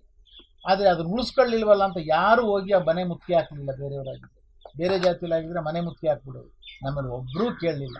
ಇದು ನನಗೆ ಅತ್ಯಂತ ಜೀವನ ಪರ್ಯಂತ ಇರ್ತಕ್ಕಂಥ ದುಃಖ. ಅಂದರೆ ನೀವು ಯಾರಿಗೋಸ್ಕರ ಹೋರಾಡ್ತಾ ಇದ್ದೀರಾ ಅವರೇ ನಿಮಗೆ ಸಪೋರ್ಟ್ ಮಾಡ್ತಾ ಇಲ್ಲ. ಮತ್ತೆ ಅವ್ರಿಗೋಸ್ಕರ ಇದು ಉಳಿಸ್ಕೋಬೇಕು ಅನ್ನೋ ಭಾವನೆಗಳೇ ಬರ್ತಾ ಇಲ್ಲ. ಅದು ನನ್ನ ದುರಾದೃಷ್ಟ. ಇನ್ನೊಂದು ವಿಚಾರ ಏನಂತಂದ್ರೆ, ನೀವು ಈ ವಿಶ್ವ ಗಾಣಿಗ ಸಮುದಾಯ ಟ್ರಸ್ಟನ್ನು ಮೊದಲು ಮಾಡಬೇಕಾದ್ರೆ ತುಂಬಾನೇ ಕಷ್ಟಪಟ್ಟಿದ್ದೀರಾ. ಇದಕ್ಕೆ ಒಂದು ಕಾಂಪೌಂಡ್ ಹಾಕಬೇಕಾದ್ರೆ ತುಂಬ ಕಷ್ಟಪಟ್ಟಿದ್ದೀರಾ. ಇಲ್ಲಿ ಅಕ್ಕಪಕ್ಕದವರೇ ನಿಮಗೆ ತುಂಬ ತೊಂದರೆಯನ್ನು ಕೊಟ್ಟರು. ಅದ್ರ ಬಗ್ಗೆ ಏನು ಹೇಳಕ್ಕೆ ಇಷ್ಟಪಡ್ತೀರಾ ಸರ್? ಇಲ್ಲಿ ನಾನು ಎಲ್ಲ ಕಡೆನೂ ಹುಡುಕಿದ್ವಿ, ಜಾಗ ಎಲ್ಲೂ ಸಿಕ್ಕಲಿಲ್ಲ. ನಮ್ಮ ರಂಗರಾಜು ಇಲ್ಲೇ ಕೂತೂರು ಟ್ರಸ್ಟಿ ಅವರು ಇಲ್ಲೊಂದು ಜಾಗ ಇದೆ ಅಂತ ಒಂದು RTC ತಂದು ಕೊಟ್ಟರು. ಆದರೆ ಇದರಲ್ಲಿ ಪಕ್ಕದಲ್ಲಿ ನಮ್ಮ ಆದಿಚುಂಚನಗಿರಿ ಮಠಕ್ಕೆ ಆಗುತ್ತೆ 16 ಎಕರೆ ಜಮೀನಿದು. ಅವ್ರಿಗೆ 16 ಎಕರೆ ಆಗಿತ್ತು, ಅಲ್ಲಿ 23 ಎಕರೆ, 16 ಎಕರೆ ಅವ್ರಿಗಾಗಿತ್ತು, ಉಳಿಕೆ ಇತ್ತು. ಇದಕ್ಕೆ ನಾನು ಅರ್ಜಿ ಕೊಟ್ಟೆ. ಆಗ ನಾನು ಪೊಲಿಟಿಕಲ್ ಸೆಕ್ರೆಟರಿ ಆಗಿದ್ದೆ. ಇದು ನಮ್ಮ ಆದಿಚುಂಚನಗಿರಿ ಮಠದವ್ರು ಇದನ್ನು ಕೇಳಿದ್ರು. ಇದನ್ನು ಅವ್ರಿಗೆ ಅಲಾಟ್ ಆಗಿರಲಿಲ್ಲ. ಅಲಾಟ್ ಆಗದೆ ಇದ್ದರಿಂದ ನಾನು ಇದನ್ನು ಅಲಾಟ್ ಮಾಡಿಸ್ಕೊಂಡಾದ ಮೇಲೆ ಇಲ್ಲಿ ಸುತ್ತಮುತ್ತ ಜನಗಳೆಲ್ಲ ನಮ್ಮ ಮಠಕ್ಕೆ ಸೇರಬೇಕು ಈ ಜಾಗ, ಇದನ್ನು ನೀನು ಹೆಂಗೆ ಮಾಡಿಸ್ಕೊಂಡೆ ಅಂತೇಳಿ ಬಂದು ಗಲಾಟೆ ಮಾಡಿದ್ರು. ಮತ್ತು ಇಲ್ಲಿ ಬಂದಂಥ ಸರ್ವೆ ಮಾಡ್ತಕ್ಕಂಥ ಕಾಲದಲ್ಲಿ ದೊಡ್ಡ ಗಲಾಟೆಗಳಾಯಿತು, ಹೊಡೆದಾಟಗಳಾಯಿತು, ಬೇಕಾದಷ್ಟು ಕಲ್ಲು ತೂರಾಟ ನಡೀತು. ಎಲ್ಲ ಆಗಿ ಕೊನೆಗೆ ಇಲ್ಲಿ ಸರ್ವೆನೇ ಮಾಡಿಕೊಡ್ದು ಅಂತಕ್ಕಂಥ ಮಟ್ಟಕ್ಕೂ ಬಂತು. ಆದರೆ ದಿವಂಗತ ಬಾಲಗಂಗಾಧರ ಸ್ವಾಮಿಗಳು ನಾನು ಅವ್ರಿಗೆ ಏನೋ ಅವರ ಸೇವೆಯನ್ನು ಮಾಡಿದಂಥ ಒಂದು ಸಂದರ್ಭದಲ್ಲಿ ಅವರೇ ಬಂದು ಫೌಂಡೇಶನ್ ಸ್ಟೋನ್ ಹಾಕಬೇಕಾಗಿದ್ದರೆ ಅವರೇ ಬಂದು ಇಲ್ಲಿ ಕೂತು ಮಾತನಾಡಿದ್ದಾರೆ. ನನ್ನ ಬಗ್ಗೆ 4-6 ಒಳ್ಳೆ ಮಾತುಗಳು ಮಾಡಿದ್ದಾರೆ. ಮತ್ತು ಇಲ್ಲಿ ಸುತ್ತ ಜನಗಳಿಗೆಲ್ಲ ಹೇಳಿದ್ರು, ಬಿ ಜೆ ಪುಟ್ಟಸ್ವಾಮಿ ಒಬ್ಬ ಯೋಗ್ಯ ಇದ್ದಾನೆ, ಅವನು ನಮ್ಮ ಸಂಸ್ಥೆ ಪಕ್ಕದಲ್ಲಿದ್ದರೆ ನಮಗೂ ಸಹಾಯ ಆಗ್ತದೆ, ಅಂಥವ್ರು ಇರಬೇಕು ನಮ್ಮ ಪಕ್ಕದಲ್ಲಿ, ಅವರ ಜಾತಿನೂ ಬೆಳೀಬೇಕು, ನೀವು ಅವ್ರಿಗೆ ಯಾರೂ ತೊಂದರೆ ಕೊಡಬಾರ್ದು ಅಂತಕ್ಕಂಥ ಮಾತನ್ನು ಹೇಳಿ ದೈವಾಧೀನರಾದರು. ಅವ್ರನ್ನ ಈಗಲೂ ಸಹ ನಾನು ಸ್ಮರಣೆಯನ್ನು ಮಾಡ್ತೀನಿ. ಮತ್ತು ನಮ್ಮ ಸಿದ್ಧಗಂಗಾ ಮಠದ ಶಿವಕುಮಾರ ಸ್ವಾಮಿಗಳು ಸಹ ಬಂದು ಇಲ್ಲಿ ಫೌಂಡೇಶನ್ ಸ್ಟೋನ್ ಹಾಕಿದ್ರು. ಅವರೆಲ್ಲ ಯಾವ ಗಳಿಗೆನಲ್ಲಿ ಫೌಂಡೇಶನ್ ಹಾಕಿದ್ರೋ 2 ವರ್ಷದಲ್ಲಿ ಇಷ್ಟು ದೊಡ್ಡ ಬಿಲ್ಡಿಂಗ್ಗಳೆಲ್ಲನೂ ಕಟ್ತಿದ್ದೀನಿ. ಅದರ ಕ್ವಾಲಿಟಿ ಹೇಗಿದೆ ಅಂದರೆ ನಾನು ಸ್ವಂತ ಮನೆಯೂ ಆ ಥರ ಮಾಡ್ಸೋಕ್ಕಾಗಿಲ್ಲ. ಆ ಥರ ಒಂದು ಗುಣಮಟ್ಟದ ಕೆಲಸವನ್ನು ಮಾಡಿ ಕಂಪ್ಲೀಟ್ ಮಾಡಿದ್ವಿ. ಆಗ ನನಗೆ ರಾಚಯ್ಯನವ್ರು ಹೇಳಿದ್ರು, ಸ್ವಾಮಿ ನಿನ್ನನ್ನು ಪ್ರಾಣ ತಗೊಂಡ್ಬಿಡ್ತಾರಪ್ಪ, ಹುಷಾರಾಗಿರು, ನೀನೇನೋ ಸ್ವಲ್ಪ ಈ ಔಷಧದಲ್ಲಿ ಬಡವ್ರ ಬಗ್ಗೆ ಮಾತಾಡೋ, ನೀನು ಒಬ್ಬ ಉಳ್ಕೊಂಡಿದ್ದೀಯಾ, ನಿನ್ನನ್ನು ಮುಗಿಸ್ಬಿಡ್ತಾರೋ, ಹುಷಾರಾಗಿರಪ್ಪ ಅಂತ ಹೇಳಿದ್ರು. ಅವರು ನನಗೆ ಹಲವಾರು ನಿದರ್ಶನಗಳನ್ನ ಹೇಳಿದ್ರು. ನೋಡು ಹಿಂದೆಗಡೆ ಇದೆ, ಇಂಥ ಕಾರ್ನಲ್ಲಿ ಹಿಂದೆಗಡೆ ಬರ್ತಾ ಇದ್ದಾರೆ, ನಿಮಗೆ ಅವರು ಇದು ಅದರಲ್ಲೆಲ್ಲ ಮಚ್ಚು ಕೊಡಲಿದೆ ಅಂತ. ಅದೇ ರೀತಿ ಒಂದು ದಿವಸ ನಾನು 7ನೇ ತಾರೀಕು 5ನೇ ತಾರೀಕು ಏನೋ ಇರಬೇಕು, ನಾನು ಮೈಸೂರಿಗೆ ಹೋಗಬೇಕು ಅಂತ ನಾನು ಕಾರ್ ನಿಲ್ಲಿಸಿದ್ದೆ. ರಾಜಾಜಿನಗರದಲ್ಲಿ ಮನೆ ಇತ್ತು. ಅಲ್ಲಿಗೆ ಹಿಂದೆಗಡೆ ಮಚ್ಚುಗಳನ್ನ ಉಪಯೋಗಿಸ್ಕೊಂಡು ವೃಕ್ಷ ಎಲ್ಲ ರಸ್ಟ್ ಹಿಡಿದಿತ್ತು. ಆ ರಸ್ಟ್ ಹಿಡಿದಿರೋ ವೃಕ್ಷದಲ್ಲಿ 5-6 ಜನ ನನ್ನ ಮನೆಗೆ ಬಂದು ಇವತ್ತು ಅಸೆಂಬ್ಲಿ ಮುಗೀತು, ನೆಕ್ಸ್ಟ್ ಡೇ ಆಗೇ ಮನೆಗೆ ಬಂದವರು. ಆಮೇಲೆ ಬಂದಾಗ ನಾನು ಇರಲಿಲ್ಲ, ಎಲ್ಲೋ ಹೋಗಿದ್ದೆ. ಪುನಃ 5 ಗಂಟೆಗೆ ಬಂದಾಗ ಬಲ ತಟ್ಟಿದ್ರು, ಬೆಲ್ ಹೊಡೆದ್ರು. ನಾನು ನೋಡೋಕ್ಕೆ ಹೋದೆ. ನನ್ನ ಮಗ, ಹಿರಿ ಮಗ ಅಮೇರಿಕಾದಲ್ಲಿದ್ದಾನೆ ಈಗ, ಅವನು ನೋಡಿದ್ದೆ ಇವ್ರನ್ನ. ಬಂದ್ಬಿಟ್ಟು ಹಿಂದೆಗಡೆ ಬಂದ್ಬಿಟ್ಟು ಬಾಗಿದ, ಪಾಪ ಇದು ಇವರು ಹಿಂದೆಗಡೆ ಮಚ್ಚಿದೆ ಬಾಗ್ಲಾಕು ಅಂತ ಹಂಗೆ ತೆಗೆದ್ಬಿಟ್ಟ. ಆಮೇಲೆ ನೋಡಿದೆ ಅವ್ರ ಹತ್ರ ಎಲ್ಲ ಇದಿದ್ದು. ಆವಾಗ ನಂಗೆ ಬೀರಾಚಯ್ಯನವರು ನನಗೊಂದು ಫೋನ್ ನಂಬರ್ ಕೊಟ್ಟಿದ್ರು, ಪರ್ಸನಲ್ ನಂಬರ್ ಇದು, ಯಾರಿಗೂ ಕೊಡಲ್ಲ, ಇದು ನನಗೆ ಅರ್ಜೆಂಟ್ ಇದ್ದರೆ ಚೀಫ್ ಮಿನಿಸ್ಟ್ರು ಅವರು ಇವರು ಫೋನ್ ಮಾಡೋಕ್ಕೆ ಕೊಟ್ಟಿದ್ದೀನಿ, ಡಿ ಜಿ ಕೊಟ್ಟಿದ್ದೀನಿ, ನಿನಗೆ ಕೊಟ್ಟಿದ್ದೀನಪ್ಪ, ನಿನ್ನ ರಕ್ಷಣೆಗೆ ಇಟ್ಕೊಂಡಿದ್ದೀನಿ ಅಂತ ಹೇಳಿದ್ದೀನಿ. ಆಗ ತಕ್ಷಣ ನಾನು ಫೋನ್ ಮಾಡಿದೆ ಅವ್ರಿಗೆ. ನಮ್ಮ ಮನೆ ಸುತ್ತ ಮಫ್ತಿನಲ್ಲಿ ಜನಗಳಿಟ್ಟಿದ್ರು. ಅವರು ನಮಗೆ ಗೊತ್ತಿಲ್ಲ. ಮಫ್ತಿನಲ್ಲಿ ಯಾವಾಗ ಫೋನ್ ಮಾಡಿದ ತಕ್ಷಣ ನಮ್ಮ ಮನೆಯಿಂದ ಒಂದು 200 ಅಡಿ ಹೋಗೋದ್ರೊಳಗೆ ಹಿಡಿದ್ಬಿಟ್ರು. ಅವರು ಹಿಡಿದ್ರೆ ಅವ್ರು ಹಿಂದಿನ ದಿವಸ ಇದರಲ್ಲಿ ಆಸ್ಪತ್ರೆಯಲ್ಲಿ ಇನ್ಪೇಷೆಂಟಾಗಿ ಅಡ್ಮಿಟ್ ಆಗಿ ಅವತ್ತು ನಮ್ಮ ಮನೆಗೆ ಬಂದವರು ಮಚ್ಚಿಕೊಂಡಿದ್ರು. ಏಕೆಂದರೆ ಎವಿಡೆನ್ಸನ್ನ ನಾಶ ಮಾಡೋದಕ್ಕೆ ಆಸ್ಪತ್ರೆಗೆ ಅಡ್ಮಿಟ್ ಆಗಿ ಬಂದಿದ್ದರು. ಹಾಗಾಗಿ ನಾನು ಅವತ್ತು ಉಳ್ಕೊಂಡು ಹೋಗ್ತೀನಿ. ಅವತ್ತು ನನ್ನ ಮನೆಗೆ ಬಂದು 100 ಜನ ಸಿಕ್ಕರು ಮಾಡ್ರು, ಇಮಿಡಿಯೇಟ್ಲಿ ಮಾಡ್ರು. ನಾನು ಅವತ್ತೂ ಸಹ ಹೀಗೇ ತಪ್ಪಿಸ್ಕೊಂಡೆ ಅಂದರೆ ಅವರು ನಮ್ಮ ಮನೆ ರಾಜಾಜಿನಗರದಲ್ಲಿ ಇದೇ ಥರ ಇತ್ತು. ಅಲ್ಲಿ ಒಂದು ಸರ್ಕಲ್ ಇತ್ತು. ಆ ಸರ್ಕಲ್ ಹತ್ರ ಬಂದು ಮೇಕ್ರಿ ಸರ್ಕಲ್ ಹತ್ರ ಕಾಯ್ತಾ ಇದ್ರು ಅವ್ರು, ಗಣ್ಣೆ ಮಾಡ್ಕೊಂಡು 3 ಜನ. ನಾನು ಈ ಕಡೆ ಗುಟ್ಟಳ್ಳಿ ಕಡೆಯಿಂದ ಬಂದುಬಿಟ್ಟೆ. ಗುಟ್ಟಳ್ಳಿ ಕಡೆಯಿಂದ ಬಂದಾಗ ನಾನು ಹಿಂಗೆ ಮನೆಗೆ ಹೊರಟೋಗ್ಬಿಟ್ಟೆ. ಆಗ ಅಲ್ಲೋದ ಅಂತ 100 ಜನ ದೊಣ್ಣೆ ತೊಗೊಂಡು ಓಡಿ ಬಂದರು. ಅಷ್ಟೊತ್ತು ನಾನು ಜಸ್ಟ್ ಮನೆ ಒಳಗಡೆ ಹೋಗ್ಬಿಟ್ಟಾದ್ಮೇಲೆ ಬಾಗಿಲು ಹಾಕ್ಕೊಂಡೆ, ಕೂತ್ಕೊಂಡೆ. ಆಮೇಲೆ ಇಮಿಡಿಯೇಟ್ಲಿ ಯಡಿಯೂರಪ್ಪನವ್ರಿಗೆ ಫೋನ್ ಮಾಡಿದೆ. ಯಡಿಯೂರಪ್ಪನವರು ಇಮ್ಮಿಡಿಯೇಟ್ಲಿ ಡಿ ಜಿಗೆ, ಹೋಮ್ ಮಿನಿಸ್ಟ್ರಿಗೆ ಫೋನ್ ಮಾಡಿದ್ರು. ಬಿ ಜೆ ಪುಟ್ಟಸ್ವಾಮಿ ಏನಾದ್ರು ಒಂದು ರಾಮ ಏನಾದ್ರು ಹೆಚ್ಚು ಕಡಿಮೆ ಆದರೆ ನಿಮ್ಮೊಬ್ಬರನ್ನ ಉಳಿಸಲ್ಲ ನಾನು ಬಂದು ಅಂತ ಹೇಳ್ಬಿಟ್ಟು ಡೆಲ್ಲಿಯಿಂದ ಪಾಪ ಫೋನ್ ಮಾಡಿದ್ರು. ಆಗ ತಕ್ಷಣ ಡಿ ಜಿನೂ ಬಂದರು. ಆಮೇಲೆ ಇವರು ಅಶೋಕ್ ಅವರು ಹೋಮ್ ಮಿನಿಸ್ಟ್ರು ನಮ್ಮ ಮನೆಗೆ ಬಂದರು. ಆಮೇಲೆ ಎಲ್ಲ ಪೊಲೀಸ್ನವರು ಬಂದರು, ಅವ್ರಿಗೆ ರಕ್ಷಣೆ ಕೊಟ್ಟರು. ಅದಾದಮೇಲೆ ಯಡಿಯೂರಪ್ಪನವ್ರು ನನಗೆ ಸುಮಾರು 3 ವರ್ಷಗಳ ಕಾಲ ಚೀಫ್ ಮಿನಿಸ್ಟ್ರು, ಹೋಮ್ ಮಿನಿಸ್ಟ್ರು ಬಿಟ್ಟರೆ ಇನ್ಯಾರಿಗೂ ಸಹ ಎಸ್ಕಾರ್ಟು ಪೈಲಟ್ ಇರೋದಿಲ್ಲ. ನಾನು ಒಬ್ಬನಿಗೆ ಎಸ್ಕಾರ್ಟು ಪೈಲಟನ್ನ 3 ವರ್ಷ ಕೊಟ್ಟಿದ್ದೀನಿ ನಾನು ಆಸ್ ಎ ಪೊಲಿಟಿಕಲ್ ಸೆಕ್ರೆಟರಿ. ಏಕೆಂದರೆ ಇವ್ರು ಕಾಟ ತೆಗೆಸ್ಕೊಳ್ಳೋಕ್ಕಾಗಲಿಲ್ಲ.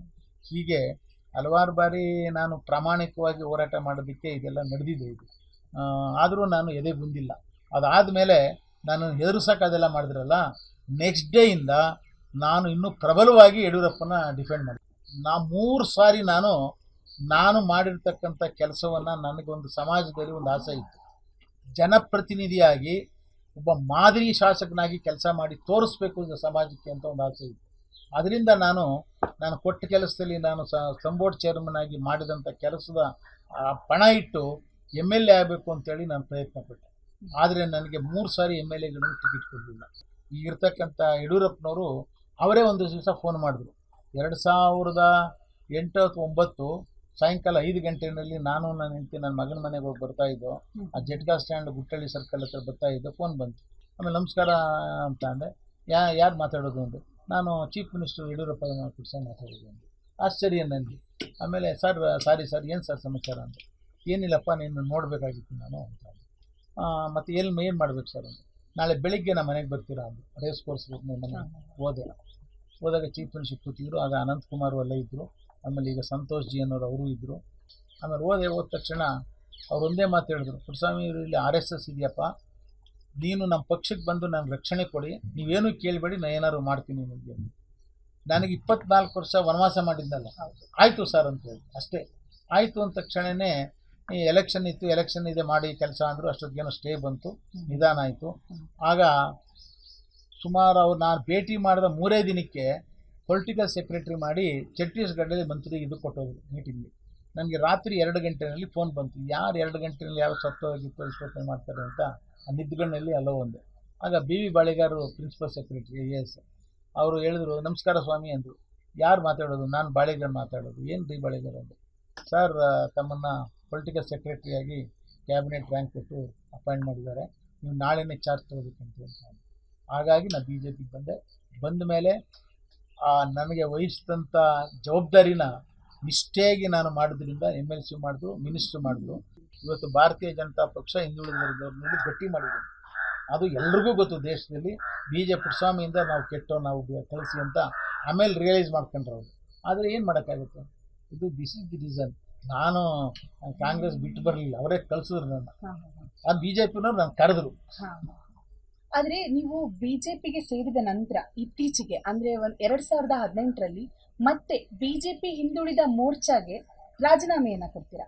ಹಿಂದುಳಿದ ವರ್ಗಗಳ ಸಮಾವೇಶವನ್ನು ಹಿಂದೆಂದೂ ಯಾರು ಕಾಂಗ್ರೆಸ್ನಲ್ಲೂ ಮಾಡಿಲ್ಲ, BJPನಲ್ಲೂ ಮಾಡಿಲ್ಲ. 3 ಲಕ್ಷ ಜನ ಸೇರಿಸಿ ನಾನು ಪ್ಯಾಲೇಸ್ ಗ್ರೌಂಡ್ನಲ್ಲಿ ಸಮಾವೇಶ ಮಾಡಿದೆ. ಆವತ್ತು ಎಲ್ಲರೂ ಎಕ್ಸ್ಪೆಕ್ಟ್ ಮಾಡಿದರು ಪುಟ್ಟಸ್ವಾಮಿ ನೆಕ್ಸ್ಟ್ ಮಿನಿಸ್ಟರ್ ಆಗ್ತಾನೆ ಅಂತ ಎಕ್ಸ್ಪೆಕ್ಟ್ ಮಾಡಿದ್ರು. ಆದರೆ 2018ರಲ್ಲಿ ನಾನು MLC ಹೋದಾಗ ನೆಕ್ಸ್ಟು MLCಗೆ ನಾನು ಕಂಟಿನ್ಯೂ ಆಗಬೇಕಾಗಿತ್ತು. ದೇವ್ರನ್ನೂ ಕೇಳ್ತಾ ಇದ್ದೀನಿ, ವಿರೋಧ ಹೇಳ್ತಾ ಇದ್ದೀನಿ, ದೇವ್ರನ್ನೂ ಕೇಳ್ತೀನಿ. ಕಾರಣ ಏನು ಅಂದರೆ ನಾನು ಪ್ರಾಮಾಣಿಕವಾಗಿ ಕೆಲಸ ಮಾಡಿದ್ದೀನಿ, ಸಮಾಜಕ್ಕೋಸ್ಕರ ಕೆಲಸ ಮಾಡಿದ್ದೀನಿ, ಒಂದು ಪಕ್ಷಕ್ಕೋಸ್ಕರ ಕೆಲಸ ಮಾಡಿದ್ದೀನಿ. ಆಮೇಲೆ ಸಮಾಜದಲ್ಲಿ ನಾನು ಬಡವ್ರ ಪರವಾಗಿ ಕೆಲಸ ಮಾಡಿದೆ. ಅಸೆಂಬ್ಲಿನಲ್ಲಿ ಹೋರಾಟ, ನನ್ನ ಹೋರಾಟ ಯಾರು ಬೇಕಾದ್ರೂ ಕೇಳ್ಬೋದು, ಬಡವ್ರ ಪರವಾಗಿ ಹೋರಾಟ ಇರ್ತಿತ್ತು ನಾನು. ಅಂಥದ್ರಲ್ಲಿ ನನಗೆ ದೇವರು ಯಾಕೆ ತಪ್ಪಿಸ್ತಾ? ಯಾಕೆಂದರೆ ಸೀನಿಯರ್ ಮೋಸ್ಟ್ ಮ್ಯಾನ್ ನಾನು 82ರಲ್ಲಿ MLC ಆದ ಇದ್ದವರೆಲ್ಲ ನಾನು ಫ್ರಂಟ್ ಬೆಂಚ್ನಲ್ಲಿ ಕೂತ್ಕೊಳ್ತಾಯಿದ್ದೆ, ಎಲ್ಲ ಹಿಂದೆ ಕೂತ್ಕೊಳ್ತಿದ್ದು ಇವತ್ತು ಇರೋರೆಲ್ಲ. ಅದರಲ್ಲಿ ನನಗಿದು ತಪ್ಪಿಸಿದ್ರಲ್ಲ, ಇನ್ನು ನನಗೆ ಇಂಥ ಅವಕಾಶನೇ ತಪ್ಪಿಸಿದ ಮೇಲೆ ಇನ್ನು ನನಗೆ ಇನ್ನೇನು ಏನಿದೆ ಇಲ್ಲಿ ಅನ್ನೋ ದೃಷ್ಟಿಯಿಂದ ನನಗೆ ಮಾನಸಿಕ ಬೇಜಾರಾಗಿ ಮೋರ್ಚಾಕ್ಕೆ ರಾಜೀನಾಮೆ ಕೊಟ್ಟಿದ್ದೆ. ಆದರೆ ಪಕ್ಷಕ್ಕೆ ಕೊಟ್ಟಿರಲಿಲ್ಲ. ಯಡಿಯೂರಪ್ಪನವ್ರಿಗೂ ನನಗೂ ಸಹ ಒಂದು ಸಹೋದರರ ಭಾವನೆ ಇದೆ ನಮ್ಮಲ್ಲಿ. ಮುಖ್ಯವಾಗಿ ಯಡಿಯೂರಪ್ಪನವರು ನನ್ನನ್ನು ಭಾರತೀಯ ಜನತಾ ಪಕ್ಷಕ್ಕೆ ಆಹ್ವಾನವನ್ನು ಕೊಟ್ಟು ಸೇರಿಸ್ಕೊಂಡ ಮೇಲೆ ನಾನು ಅವರ ಮೇಲೆ ಬಂದಂಥ ಕಷ್ಟ ದಿನಗಳಲ್ಲಿ ಒಂದು ಅತ್ಯಂತ ನನ್ನ ಪ್ರಾಣವನ್ನು ಒತ್ತೆ ಇಟ್ಟು, ನನ್ನ ಪ್ರಾಣಕ್ಕೂ ಸಹ ನಾನು ಹೆದರದಲ್ಲೇ ಅವರಿಗೆ ರಕ್ಷಣೆಯಾಗಿ ನಾನು ಬಲಭೀಮನಾಗಿ ಅವ್ರ ಜೊತೆಯಲ್ಲಿ ನಿಂತೆ. ಅದೇ ರೀತಿ ಅವರೂ ಸಹ ನನಗೆ ರಾಜಕೀಯದಲ್ಲಿ ಒಂದು ನೆಲೆಯನ್ನು ಕೊಟ್ಟರು. ಒಂದು 2ನೇ ಸಾರಿಗೆ MLC ಮಾಡಿದ್ರು ಮತ್ತು ಮಂತ್ರಿ ಮಾಡಿದ್ರು. ಈಗ ನನಗೆ ಯೋಜನಾ ಮಂಡಳಿಯ ಉಪಾಧ್ಯಕ್ಷನಾಗೂ ಕೊಟ್ಟಿದ್ದಾರೆ. ನಾನು ಅವರು ನನ್ನಲ್ಲಿ ಏನು ವಿಶ್ವಾಸ ಇಟ್ಟಿದ್ರು, ನಾನು ಅಷ್ಟೇ ವಿಶ್ವಾಸದಿಂದ ಅವ್ರಿಗೆ ಸೇವೆಯನ್ನು ಮಾಡಿದ್ದೇನೆ ಮತ್ತು ಅವರನ್ನು ನಾನು ನಾಯಕರು ಅಂತ ನಾನು ನಂಬ್ಕೊಂಡಿದ್ದೇನೆ. ಮತ್ತು ಈ ಸಂದರ್ಭದಲ್ಲಿ ರಾಜಕೀಯವಾಗಿ ನಾನು ಆಗಲೇ ಹೇಳಿದ್ದೇನೆ, ಗುಂಡೂರಾಯರು ಮತ್ತು P. ವೆಂಕಟರಮಣವರು ರಾಜಕಾರಣದಲ್ಲಿ ತಂದಂಥವ್ರು.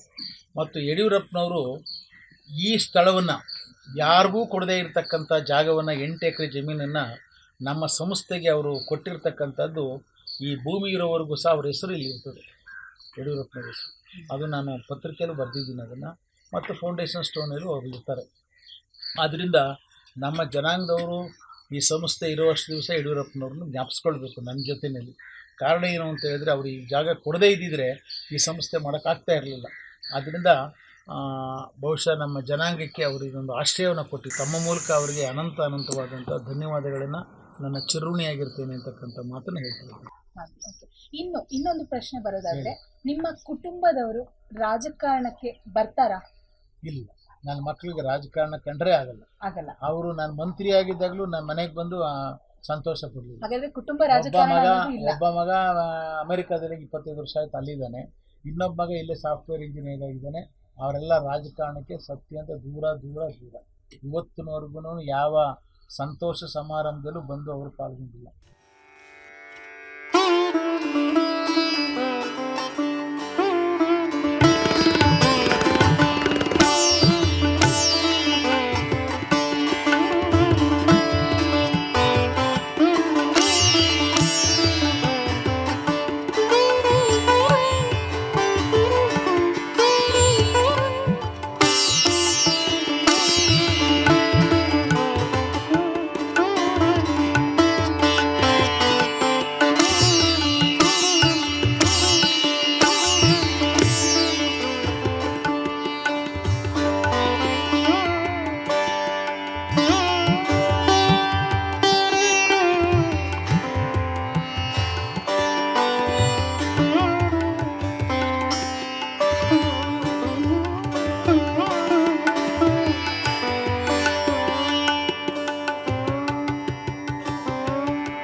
ನಮ್ಮ ಜನಾಂಗಕ್ಕೆ ಒಂದು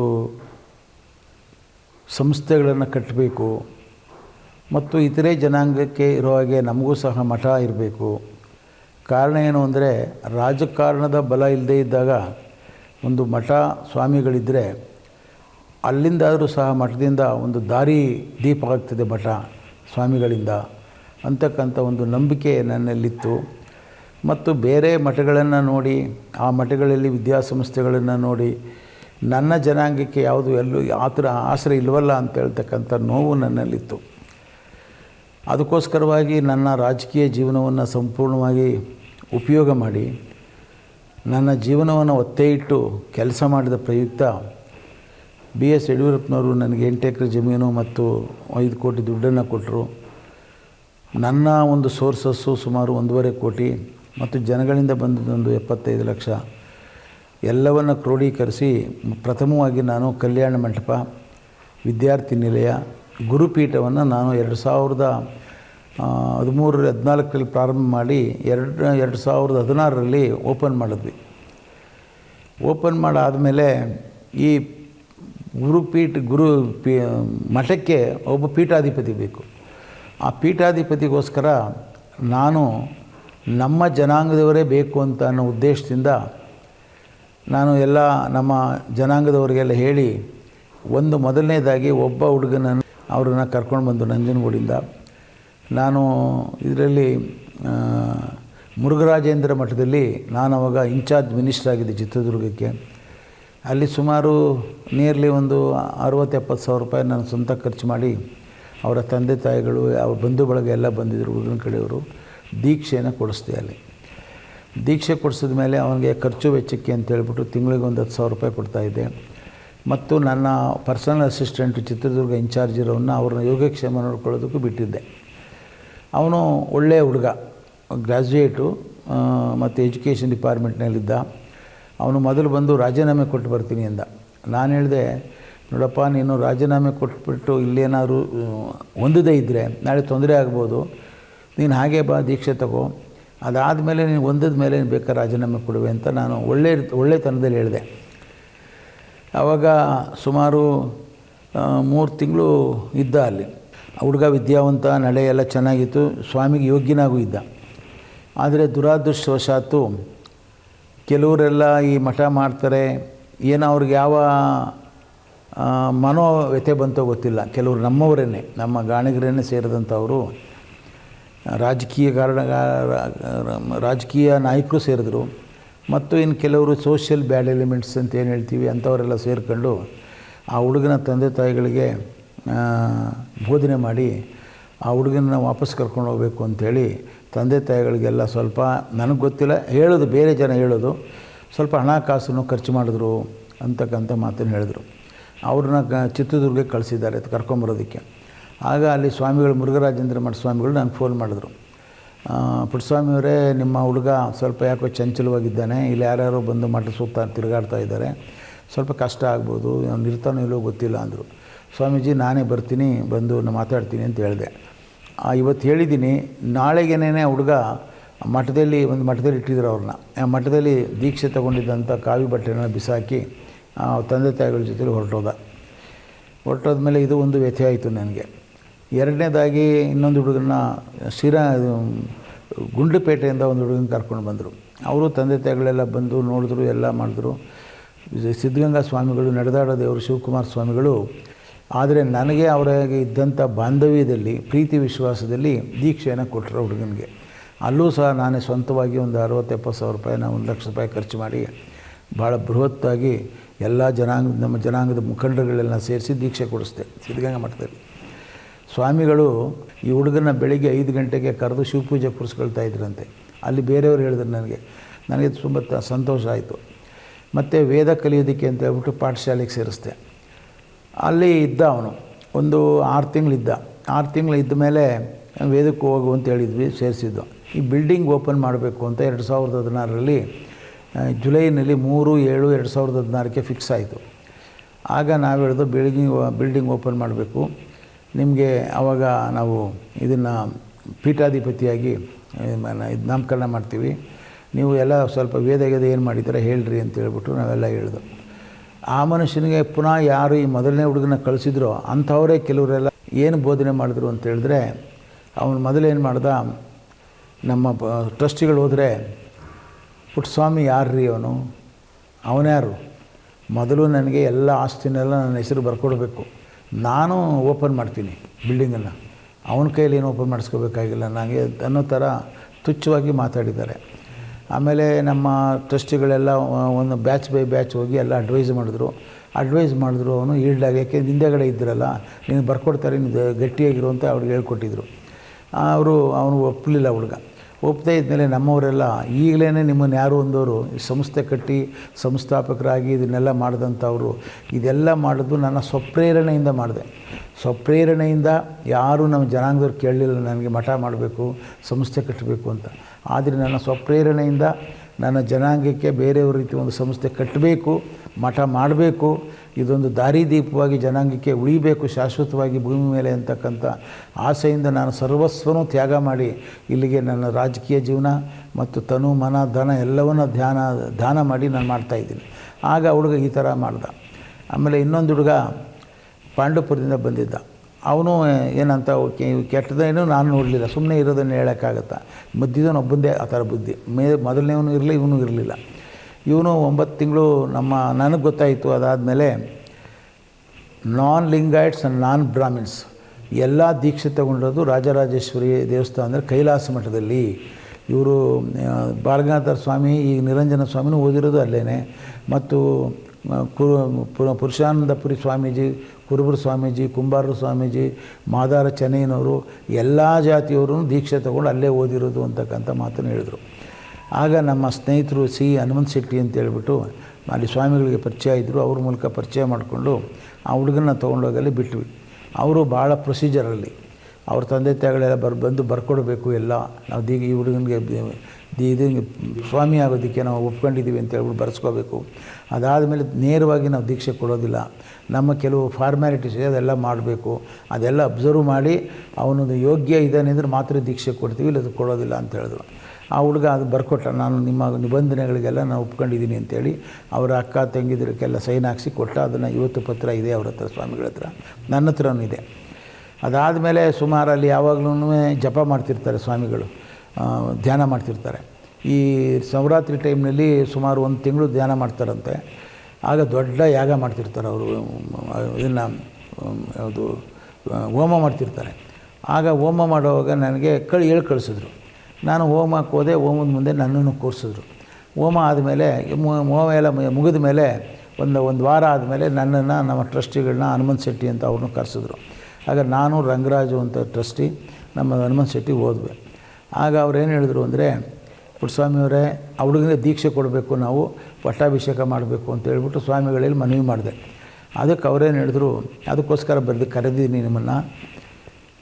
ಒಂದು ಸುಮ್ಮನೆ ಇದನ್ನು ದೀಕ್ಷೆ ತಗೊಳ್ಳೋದು, ಬಟ್ಟೆ ಹಾಕ್ಕೊಳ್ಳೋದು ಅದು ಸ್ವಾಮೀಜಿ ಆಗಲ್ಲ. ಶಾಸ್ತ್ರೋಕ್ತವಾಗಿ ದೀಕ್ಷೆ ಕೊಡ್ತಕ್ಕಂಥದ್ದು ಬೇಕಾದರೆ ನಾವು ಶಾಸ್ತ್ರೋಕ್ತವಾಗಿ ದೀಕ್ಷೆ ಕೊಡ್ತಕ್ಕಂಥದ್ದು. ಏಕೆಂದರೆ ಎಲ್ಲ ಸ್ವಾಮಿಗಳೂ ಇಲ್ಲೇ ಪುರುಷೋತ್ತಮ ಸ್ವಾಮೀಜಿಗಳು, ಮಾದಾರ ಸ್ವಾಮಿಗಳು, ಎಲ್ಲ ಸ್ವಾಮಿಗಳು ಇಲ್ಲೇ ದೀಕ್ಷೆ ತೊಗೊಂಡಿದ್ದಾರೆ. ಅದಕ್ಕೆ 2 ಮುಖ್ಯವಾದಂಥ ಅಂಶಗಳಿದೆ. ಒಂದನೇದು, ಆ ಮಠವನ್ನು ಕಟ್ತಕ್ಕಂಥದ್ದಕ್ಕೆ ತ್ಯಾಗ ಮಾಡಿರಬೇಕು. ಇಲ್ಲ ಅಂದರೆ ಯಾರೋ ಬಂದು ಕೂರಿಸಿದ್ರೆ ಮಠಕ್ಕೆ ಅಭಿಮಾನ ಬರೋದಿಲ್ಲ, ಇದು ಒಂದು. 2ನೇದು ದೈವಾನುಗ್ರಹ ಇರಬೇಕು ಅವ್ರಿಗೆ. ದೈವಾನುಗ್ರಹ ಇಲ್ಲದೆ ಇರೋರಿಗೆ ನಾವು ಶಾಸ್ತ್ರೋಕ್ತವಾಗಿ ದೀಕ್ಷೆ ಕೊಟ್ಟರೆ ಎಲ್ಲರೂ ಬಂದು ಅವ್ರಿಗೆ ನಮಸ್ಕಾರ ಮಾಡ್ತಿರ್ತಾರೆ. ಆ ನಮಸ್ಕಾರ ಮಾಡಿದಾಗ ಅವ್ರಿಗೆ ಆಶೀರ್ವಾದ ಮಾಡುವಂಥ ಶಕ್ತಿ, ದೈವಶಕ್ತಿ ಇಲ್ಲದೇ ಇದ್ದರೆ ಅಂಥವ್ರಿಗೆ ನಾವು ದೀಕ್ಷೆ ಕೊಟ್ಟು ಕೆಟ್ಟದ್ದಾಗುತ್ತೆ ನಮಗೆ. ಅದಕ್ಕೋಸ್ಕರ ಆ ದೈವಾನುಗ್ರಹ ಇರಬೇಕು, ಅಂಥವ್ರು ಮಾತ್ರ ದೀಕ್ಷೆ ಕೊಡ್ತೀವಿ ಅಂತ ಅಂದರು.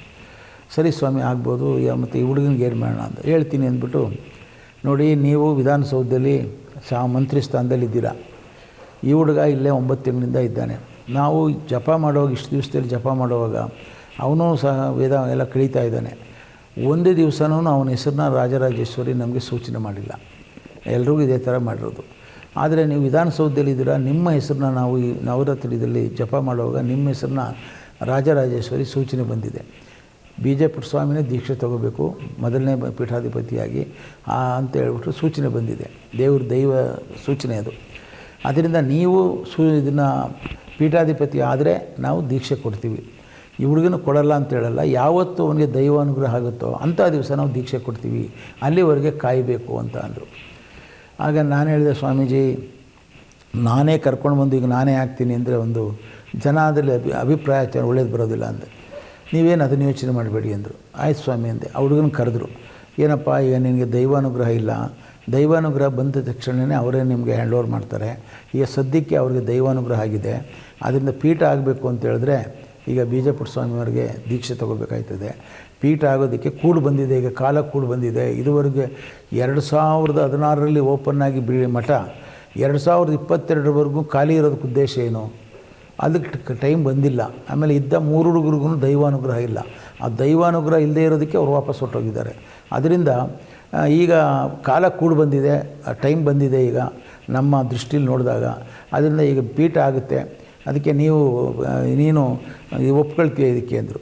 ಆ ಮನುಷ್ಯ ದೀರ್ಘದಂಡ ನಮಸ್ಕಾರ ಮಾಡಿ, ನಾನು ಅವರ ತಂದೆ ರೀತಿ ನಾನು ನೋಡ್ಕೊಳ್ತೀನಿ, ಯಾವತ್ತು ನನಗೆ ದೈವಾನುಗ್ರಹ ಆಗುತ್ತೋ ಆವತ್ತು ನಾನು ದೀಕ್ಷೆ ತೊಗೊಳ್ತೀನಿ ಅಂತ ಹೇಳ್ದೆ.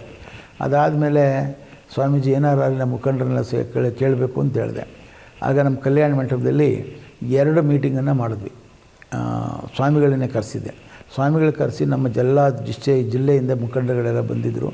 ಅಲ್ಲಿ ಸ್ವಾಮಿಗಳೇ ಈಗೇನು ಹೇಳಿದೆ ನಾನು ಅದನ್ನೆಲ್ಲ ಹೇಳಿದರು. ದೈವಾನುಗ್ರಹ ಇಲ್ಲದೆ ಪೀಠ ಆಗೋದಿಲ್ಲ, ದೈವಾನುಗ್ರಹ ಆದರೂ ಮಾತ್ರ ಪೀಠ ಆಗುತ್ತೆ. ಈಗ ಕಾಲ ಬಂದಿದೆ ನಿಮಗೆ, ಇದುವರೆಗೂ 6 ವರ್ಷದಿಂದ ಕಾಲ ಇರಲಿಲ್ಲ, ಅದು ದೈವಾನುಗ್ರಹ ಆಗಲಿಲ್ಲ ನಿಮ್ಮ ಪೀಠ ಆಗೋದಕ್ಕೆ. ಈಗ ಪೀಠ ಆಗೋದಕ್ಕೆ ಅನುಕೂಲ ಆಗೋದಕ್ಕೋಸ್ಕರ ದೇವರು ನನಗೆ ಇದನ್ನು ಅನುಗ್ರಹ ಮಾಡಿದೆ. ಈಗ ನಿಮ್ಮ ಬೀಜಪುರ ಸ್ವಾಮಿಯವ್ರಿಗೆ ಮಾತ್ರ ಅನುಗ್ರಹ ಆಗಿದೆ. ಅವರು ಪೀಠಾಧಿಪತಿ ಆದರೆ ಮಾತ್ರ ನಾವು ಪೀಠ ಕೊಡ್ತೀವಿ. ನಿಮ್ಮ ಹುಡುಗನಿಗೆ ಯಾವತ್ತಾಗುತ್ತೋ ಅವತ್ತು ಕೊಡ್ತೀವಿ, ಅವ್ನು ಕೊಡಲ್ಲ ಅಂತ ಹೇಳಲ್ಲ ಅಂತ ಹೇಳಿದ್ರು. ಆಗ ಎಲ್ಲರೂ ನಮ್ಮ ರಾಜಕೀಯದಲ್ಲಿ ಇನ್ಯಾರಿಲ್ಲ, ನಮಗೆ ಬೇಕಾದವರು, ನಮ್ಮ ಜನಾಂಗಕ್ಕೆ ಕಾಪಾಡ್ತಕ್ಕಂಥವ್ರು ಇರೋರೊಬ್ಬರೇ, ಅವ್ರನ್ನೂ ಕಳ್ಕೊಂಡು ನಮಗೆ ಅನಾಥರಾಗ್ತೀವಿ ರಾಜಕೀಯವಾಗಿ ಅಂತ ಕೆಲವರೆಲ್ಲ ಮಾತಾಡಿದ್ರು. ಈಗ ನಿಮಗೆ ಪೀಠ ಬೇಕಾ ರಾಜಕೀಯ ಬೇಕಾ ಹೇಳಿ ಅಂದರು. ಆಗ ಇಲ್ಲ ಪೀಠನೂ ಆಗಬೇಕು. ನನಗೇನಾಗಿತ್ತು ಅಂದರೆ ಅವ್ರು ಯಾವಾಗ ದೈವಾನುಗ್ರಹ ಆಗಿದೆ ಅಂದರು, ಆ ಗಳಿಗೆಯಲ್ಲೇ ನನಗೆ ಮಾನಸಿಕವಾಗಿ ಏನೋ ಒಂದು ರೀತಿ ಸಂಚಲನ ಆಯಿತು ಮನಸ್ಸಿನಲ್ಲಿ. ಇಷ್ಟು ವರ್ಷ ರಾಜಕಾರಣದಲ್ಲಿ ಯಾವುದೇ ಒಂದು ಕಪ್ಪು ಚುಕ್ಕೆ ಇಲ್ಲದೆ ರಾಜಕೀಯ ಮಾಡಿದೆ ಮತ್ತು ನಮ್ಮ ಜನಾಂಗಗಳಿಗೆ ನನ್ನ ಕೈಲಾದಂಥದ್ದನ್ನು ಸೇವೆ ಮಾಡಿದ್ದೀನಿ. ಈಗ ದೈವಾನುಗ್ರಹ ಪೀಠಾಧಿಪತಿ ಆಗಬೇಕು ಅಂತಿರುವಾಗ ದೇವ್ರ ಜೊತೆಲಿ ಇರೋಣ ಕೊನೆಯಲ್ಲಿ ನಾನು ಎಲ್ಲವನ್ನು ತ್ಯಾಗ ಮಾಡಿ ಅಂತೇಳ್ಬಿಟ್ಟು ಮನಸ್ಸಿನಲ್ಲಿ ಬಂದಿತ್ತು. ಆಗ ಇಲ್ಲಿ ಬಂದಾಗ ಇದೆಲ್ಲ ಕೇಳಿದ ಮೇಲೆ ನಾನು ಒಪ್ಪಿಗೆ ಕೊಟ್ಟೆ. ಆಯಿತು ಸ್ವಾಮೀಜಿ, ನನಗೆ ದೈವಾನುಗ್ರಹ ಆದಮೇಲೆ ನಾನು ಪೀಠಾಧಿಪತಿ ಆಗಿ ಸಿದ್ಧವಾಗಿದ್ದೀನಿ, ಅದೇ ಜನಗಳ ಒಪ್ಪಿಗೆ ಆದರೆ ಮಾತ್ರ. ಜನಗಳೆಲ್ಲ ಒಪ್ಪಿಗೆ ಕೊಟ್ಟರು. ಆ ಒಪ್ಪಿಗೆ ಆದಮೇಲೆ ನಾನು ಯಾರೂ ಈಗ ಪಂಚಾಯತಿಗೆ ರಿಸೈನ್ ಮಾಡಲ್ಲ, ಮೆಂಬರ್ಗೆ. ಇವತ್ತು ಒಂದು ಮೆಂಬರ್ಶಿಪ್ ಮಾಡಬೇಕಾದ್ರೆ ಕೋಟ್ಯಾಂತರ ರೂಪಾಯಿ ಖರ್ಚು ಮಾಡ್ತಾರೆ. ನಾನು ಕ್ಯಾಬಿನೆಟ್ ರ್ಯಾಂಕು ನೀತಿ ಮತ್ತು ಪ್ಲ್ಯಾನಿಂಗ್ ಕಮಿಷನನ್ನು ವೈಸ್ ಚೇರ್ಮನ್ ಆಗಿದೆ, ಚೀಫ್ ಮಿನಿಸ್ಟರ್ ಚೇರ್ಮನ್. ಅದಕ್ಕೆ ಸಚಿವ ಸಂಪುಟದ ದರ್ಜೆ ಸ್ಥಾನಮಾನಗಳಿತ್ತು. ಅಂಥ ಸ್ಥಾನವನ್ನು ನಾನು ರಿಸೈನ್ ಮಾಡಬೇಕು ಅಂತ ಹೇಳ್ಬಿಟ್ಟು ತೀರ್ಮಾನ ಮಾಡಿ ನಾನು ರೆಸಿಗ್ನೇಷನ್ ಕೊಟ್ಟಾಗ ಇವರು ಬೊಮ್ಮಾಯಿ ಚೀಫ್ ಮಿನಿಸ್ಟ್ರು, ಪುಟ್ಟಸ್ವಾಮಿಯವರೇ ನೀವು ಹಿರಿಯರು, ನಮ್ಮ ತಂದೆ ಜೊತೆಲಿದ್ರಿ, ಆದರೆ ಈಗ ನಾನು ಚೀಫ್ ಮಿನಿಸ್ಟರ್ ಆಗಿರುವಾಗ ನೀವು ಪ್ಲ್ಯಾನಿಂಗ್ ಕಮಿಷನಲ್ಲಿ ಏನೋ ಒಳ್ಳೆಯದು ಕೆಟ್ಟದ್ದು ನೀವು ಸಜೆಷನ್ ಮಾಡ್ತಾಯಿದ್ದೀರಾ, ನೀವು ಹೋಗ್ಬಿಟ್ರೆ ನನಗೆ ಕಷ್ಟ ಆಗ್ತದೆ.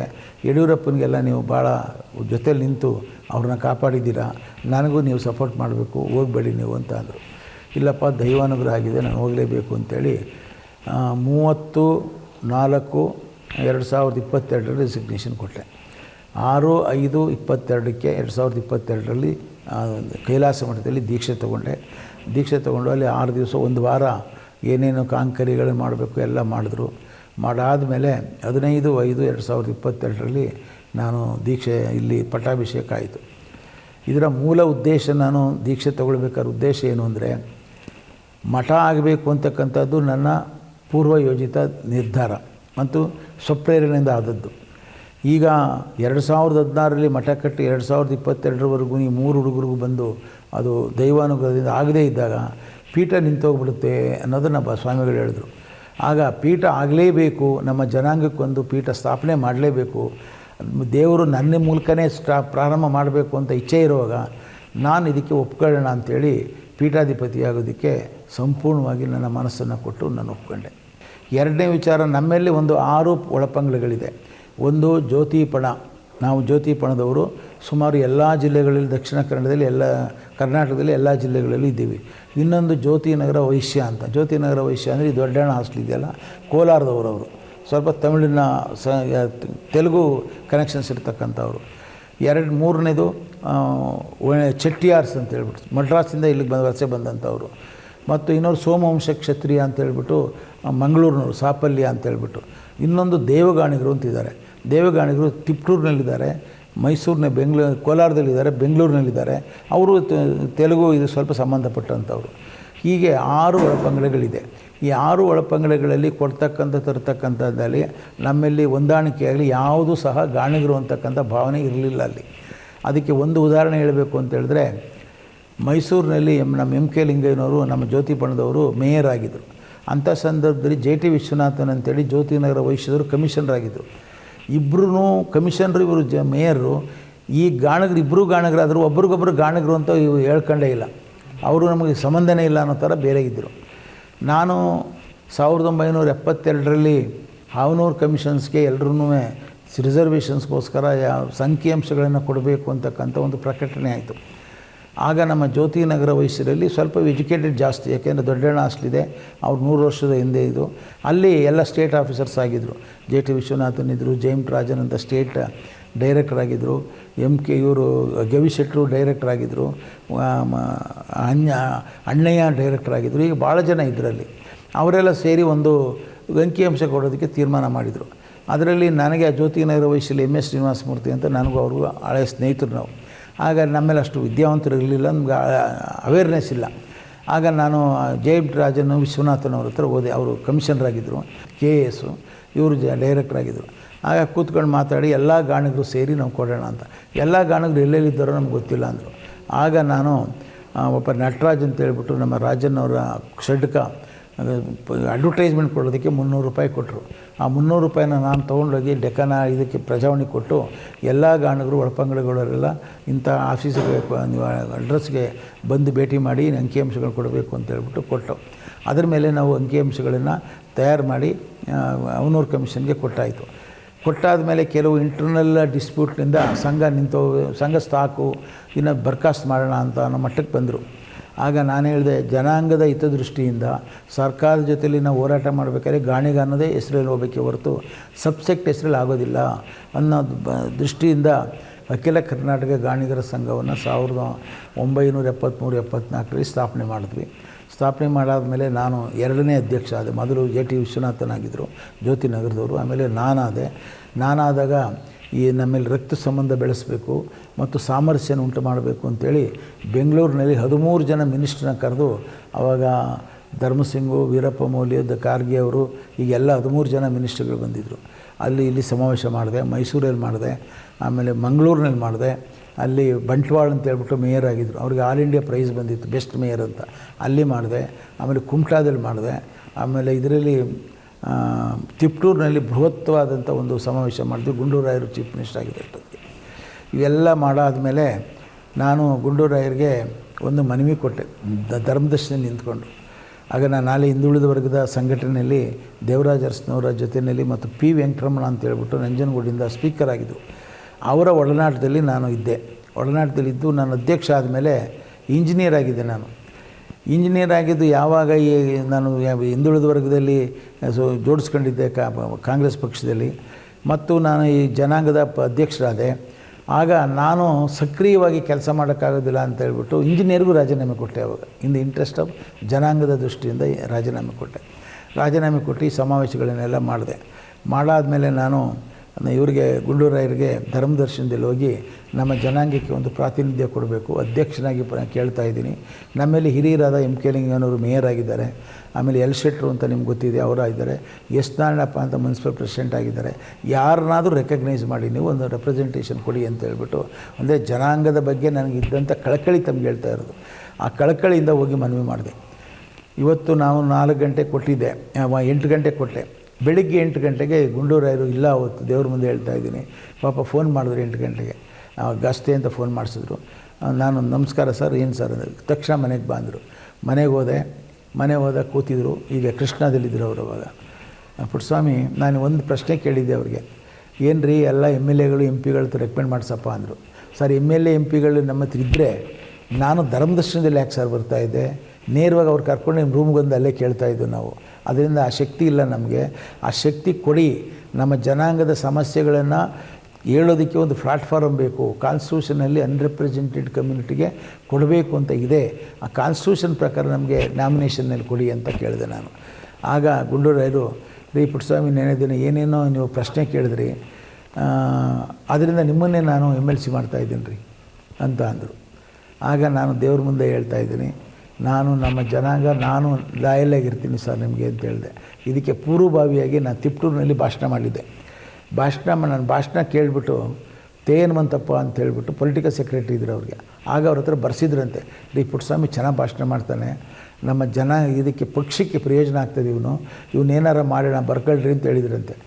ಆ ದಿವಸ ಗುಂಡೂರಾಯರು ನಾಮಿನೇಷನನ್ನು ಗವರ್ನರ್ ಕಳಿಸ್ಬೇಕಾದ್ರೆ ಸ್ಕ್ರೂಟ್ನಿ ಮಾಡಬೇಕಾದ್ರೆ ಬೇಕಾದಷ್ಟು MP ಗಳು MLAಗಳು ರೆಕಮೆಂಡೇಷನ್ ಕೂತಿದ್ರು. ಆಗ ಹನುಮಂತಪ್ಪನವ್ರು, ಸರ್ ಇದೊಂದು ಹೆಸರು, ಹೌದೌದ್ರಿ ಚೆನ್ನಾಗಿ ಮಾತಾಡಿದ್ರೆ, ನೆನ್ನೆ ಇದರಲ್ಲಿ ಧರ್ಮದರ್ಶನದಲ್ಲಿ ಬಂದು ಏನೇನೋ ಪ್ರಶ್ನೆ ಕೇಳ್ದ, ಕರೀರಿ ಅವನ್ನೇ ಮಾಡೋಣ ಅಂತ ಅಂದ್ರಂತೆ.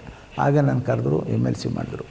ಹೀಗೆ ಒಳಪಂಗಡಗಳದೆಲ್ಲನೂ ನಾನು ಕ್ರೋಢೀಕರಿಸಿ ಇದಾದಮೇಲೆ ಇವತ್ತು ಮೊದಲನೇ ರಕ್ತ ಸಂಬಂಧ ನಮ್ಮ ತಿಪ್ಟೂರು ಎಸ್ ನಾರಾಯಣಪ್ಪನವರ ಮಗಳನ್ನ ನಮ್ಮ ಕೆ ನಂಜುಂಡಯ್ಯನವರು ಮೈಸೂರು ಅವರು ನಮ್ಮ ಜ್ಯೋತಿಪಣದಲ್ಲಿ ದೊಡ್ಡ ಮನೆ ಇದ್ದಂಗೆ ಅವರು. ಆ ದೊಡ್ಡ ಮನೆಗೆ ನಾರಾಯಣಪ್ಪನವ್ರನ್ನ ಅವರು ಇದರಲ್ಲಿ ದೇವಗಾಣಗಿರಲ್ಲಿ ಅವರು ದೊಡ್ಡ ಮನೆ. ಆ ಎರಡು ಮನೆಗೂ ಸಂಬಂಧ ಬೆಳೆಸ್ಬೇಕಾದ್ರೆ ನಾನೇ ಕಾರಣ. ಅದು ಮೊದಲನೇ ಸಂಬಂಧ ಬೆಳೀತು. ಈಗ ಎಲ್ಲ ಒಳಪಂಗಡಗಳು ಸಂಬಂಧಗಳು ಬೆಳೀತಾ ಇದೆ, ಸಾಮರಸ್ಯ ಇದೆ, ನಾವೆಲ್ಲ ಒಟ್ಟಾಗಿ ಗಾಣಗರು ಅಂತ ಇದ್ದೀವಿ. ಈ ಗಾಣಗರಿಗೆ ಒಂದು ಶಾಶ್ವತವಾದಂಥ ಸಂಸ್ಥೆ ಕಟ್ಟಬೇಕು ಅನ್ನೋ ಉದ್ದೇಶದಿಂದಲೇ ನಾನು ಸ್ವಪ್ರೇರಣೆಯಿಂದ ನನ್ನ ಪ್ರಾಣ ಒತ್ತೆ ಇಟ್ಟು ಯಡಿಯೂರಪ್ಪನವ್ರಿಗೆ ಅವರ ಕಷ್ಟ ಕಾಲದಲ್ಲಿ ಜೊತೆಲಿ ನಿಂತಿದ್ದೆ. ನನ್ನ ಸ್ವಂತಕ್ಕೆ ಒಂದೇ ಒಂದು ಕುಂಟೆ ಜಮೀನು ಒಂದಡಿ ಜಮೀನನ್ನು ಅವ್ರ ಹತ್ರ ತೊಗೊಳ್ಳಿಲ್ಲ. ಏನು ಬೇಕಾದ್ರೂ ಕೊಡೋರು. ನಾನು ಗಂಡು ಮಕ್ಕಳಿಗೆ ಈಗ ಬಿಟ್ಟಿರೋದು ಒಂದೇ ಒಂದು ಮನೆ ಬಿಟ್ಟರೆ ಯಾರು ಬೇಕಾದ್ರೂ ಸರ್ಕಾರದವ್ರು ಫರ್ಫಿಟ್ ಮಾಡ್ಕೊಳ್ಳಿ ಅಂತ ಹೇಳ್ಬಿಟ್ಟು ನಾನು ಇದನ್ನು ದೀಕ್ಷೆ ತೊಗೊಳ್ಬೇಕಾದ್ರೆ ಅನೌನ್ಸ್ ಮಾಡಿದ್ದೀನಿ. ಯಡಿಯೂರಪ್ಪನಲ್ಲಿ ಮನವಿ ಮಾಡಿದೆ, ನನಗೆ 8 ಎಕರೆ 10 ಎಕರೆ ಜಮೀನು ಕೊಡಿ, 5 ಕೋಟಿ ದುಡ್ಡು ಕೊಡಿ ಅಂದೆ. ಪಾಪ ಇಮ್ಮಿಡಿಯೇಟ್ಲಿ ಅವರು 2011-12 ಆಯವ್ಯದಲ್ಲಿ ಪಾಸ್ ಮಾಡಿಕೊಟ್ರು. ಅದು 10 ಗುಂಟೆ ಆದಮೇಲೆ ನಮ್ಮವರೇ ಒಂದು ಪ್ರಶ್ನೆ ಕೇಳಿಬಿಟ್ರು ಕೌನ್ಸಿಲ್ನಲ್ಲಿ, ಈ ಜಮೀನಿಗೆ ಯಾರ್ಯಾರು ಮೊದಲೇ ಅರ್ಜಿ ಯಾರು ಹಾಕಿದ್ರು, ಇವ್ರಿಗೆ ಹೆಂಗೆ ಕೊಟ್ರಿ ಅಂತ. ನಮ್ಮವರೇ. ಅದಾದಮೇಲೆ ಅದು ಪ್ರಶ್ನೆ ಬಂತು. ಅಲ್ಲಿ ಇವರು ಬಾಲಗಂಗಾಧರ ಸ್ವಾಮಿಗಳು ಮೊದಲೇ ಅರ್ಜಿ ಹಾಕಿದ್ರು, ಆದರೆ ಅವ್ರಿಗೆ 16 ಎಕರೆ ಆಗಿತ್ತು. ಅದು ಬಿಲ್ಡಿಂಗ್ ಕಟ್ಟಿರಲ್ಲ, ಅವ್ರು ಈಗ ಕಟ್ಟಿದ್ದಾರೆ. ಅದರಿಂದ ಇದು ಖಾಲಿ ಅಂತ ಹಾರಾಟ ಮಾಡಿದ್ದೀವಿ ಅಂತ ಹೇಳಿದ್ರು. ಅದ್ರ ಮೇಲೆ ಕೇಸ್ ನಡೀತು, ಬೇಕಾದಷ್ಟು ಹೊಡೆದಾಟಗಳಾಯಿತು, ಪೊಲೀಸ್ ಪ್ರೊಟೆಕ್ಷನ್ಸ್ ಆಯಿತು. ಆದರೆ ದೊಡ್ಡ ಸ್ವಾಮಿಗಳು ಬಾಲಗಂಗಾಧರ ಸ್ವಾಮಿಗಳು ಅವರೇ ಬಂದು ಇಲ್ಲಿ, ಶಿವಕುಮಾರ ಸ್ವಾಮಿಗಳು ಅವರು ಯಡಿಯೂರಪ್ಪನವರೆಲ್ಲ ಬಂದು ಇಲ್ಲಿ ಶಂಕುಸ್ಥಾಪನೆ ಮಾಡುವಾಗ ಬಾಲಗಂಗಾಧರ ಸ್ವಾಮಿಗಳು ಅವರ ಜನಾಂಗದವ್ರಿಗೆಲ್ಲ ಹೇಳಿದರು, ಯಾರೂ ಸಹ ಪುಟ್ಟಸ್ವಾಮಿಗೆ ತೊಂದರೆ ಕೊಡಬಾರ್ದು. ಒಬ್ಬ ಪುಟ್ಟಸ್ವಾಮಿ ಜನಾಂಗಕ್ಕೆ ಉದ್ಧಾರಕ್ಕೋಸ್ಕರ ತ್ಯಾಗ ಮಾಡ್ತಾಯಿದ್ದಾನೆ, ಅಂಥವನು ನನ್ನ ಪಕ್ಕದಲ್ಲಿ ಇರಬೇಕು, ಅವನು ನಮ್ಮ ಮಠದ ಪಕ್ಕದಲ್ಲಿ ಇರಬೇಕು, ಅದನ್ನು ತೊಂದರೆ ಕೊಡಬೇಡಿ ಅಂತ ಹೇಳಿದ್ರು. ಅದು ಇವತ್ತಿಲ್ಲ ಅವರು. ಆದರೂ ನಾನು ಇವತ್ತೂ ಅವ್ರಿಗೆ ಕೈ ಮುಗಿದು ಪ್ರಾರ್ಥನೆ ಮಾಡ್ತೀನಿ. ಅವರು ಹೇಳದೇ ಇದ್ದಿದ್ರೆ ಇವತ್ತು ಈ ಜಾಗ ಉಳಿತಾ ಇರಲಿಲ್ಲ. ಹೇಳೋದ್ರಿಂದ ಈ ಜನಗಳೆಲ್ಲ ಅವತ್ತು ಸುಮ್ಮನೆ ಆದರು. ಅದರಿಂದ ಈ ಜಾಗ ಸಿಕ್ತು. ಈಗ ಇದನ್ನೆಲ್ಲ ಕಟ್ಟಿದ್ದೀನಿ ಇವಾಗ.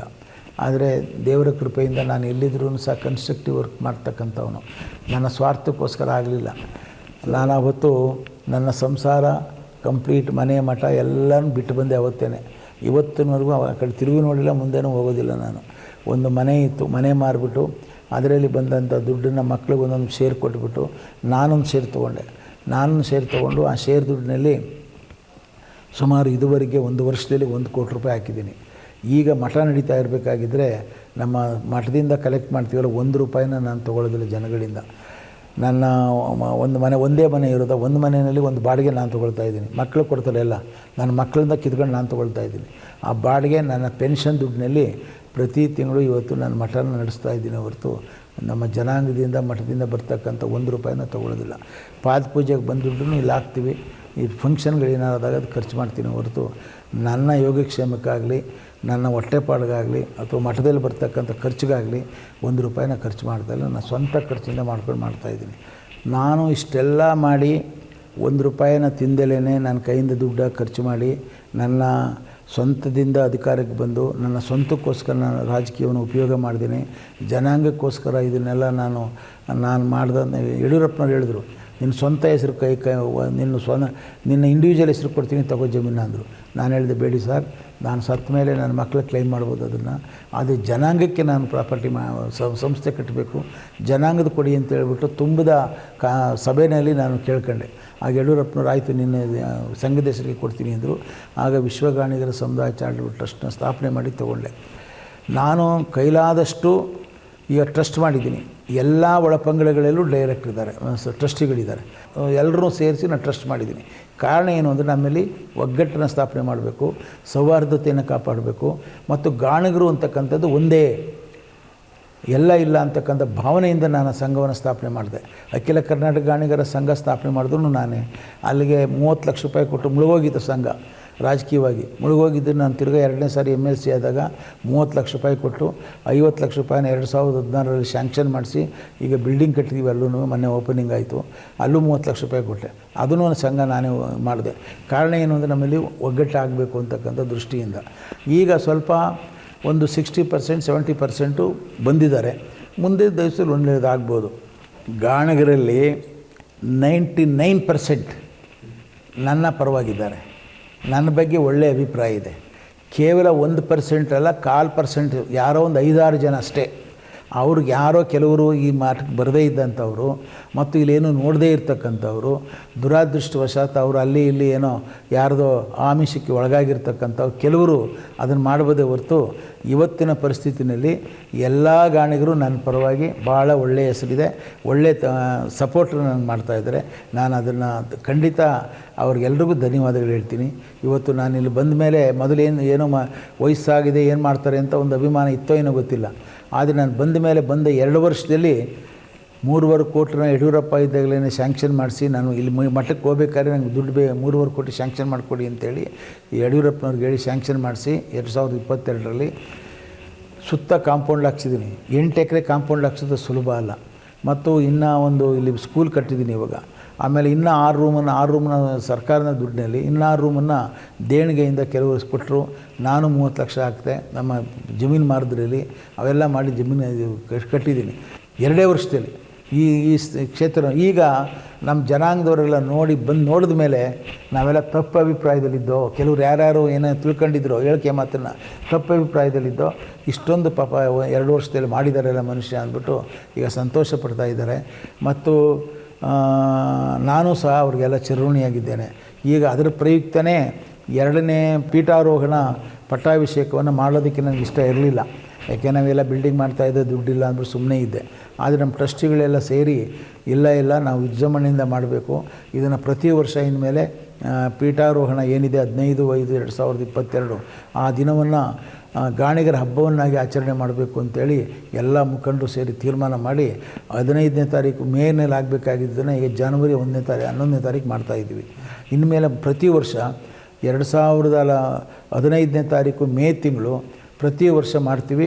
ಇನ್ನು ಮುಂದೆ ರಾಜಕೀಯವಾಗಿನ ಹೆಚ್ಚಾಗಿ ಸಾಮೂಹಿಕ ಲಗ್ನ ಮಾಡ್ತಕ್ಕಂಥದ್ದು, ಬಡ ಮಕ್ಕಳಿಗೆ ಪ್ರತಿಭಾ ಪುರಸ್ಕಾರ ಮಾಡ್ತಕ್ಕಂಥದ್ದು, ಈ ರೀತಿಯ ಒಂದು ಸಮಾವೇಶವನ್ನು ಪ್ರತಿ ವರ್ಷ ನಾವು ಗಾಣಿಗರ ಹಬ್ಬವನ್ನಾಗಿ ಈ ಪೀಠಾರೋಹಣ ದಿವನ ಮಾಡಬೇಕು ಅಂತ ತೀರ್ಮಾನ ಮಾಡಿ ಈಗ ಮಾಡ್ತಾಯಿದ್ದೀವಿ. ನಾನು ನಿಗಮ ಮಂಡಳಿನ ಮಾಡ್ತಕ್ಕಂಥದ್ದಕ್ಕೆ ಪ್ಲ್ಯಾನಿಂಗ್ ಕಮಿಷನಲ್ಲಿದ್ದಾಗ ರೆಕಾರ್ಡ್ನಲ್ಲಿದೆ. ಯಡಿಯೂರಪ್ಪನವರು ಚೀಫ್ ಮಿನಿಸ್ಟರ್ ಆಗಿದ್ದಾಗಲೂ ನಾನು ಪ್ಲ್ಯಾನಿಂಗ್ ಕಮಿಷನಲ್ಲಿ ಬಡ್ಜೆಟ್ ಅಲಾಟ್ಮೆಂಟ್ ಮಾಡಬೇಕಾದ್ರೆ ಪಕ್ಕದಲ್ಲೇ ಕುಳಿತುಕೊಳ್ತಿದ್ದೆ.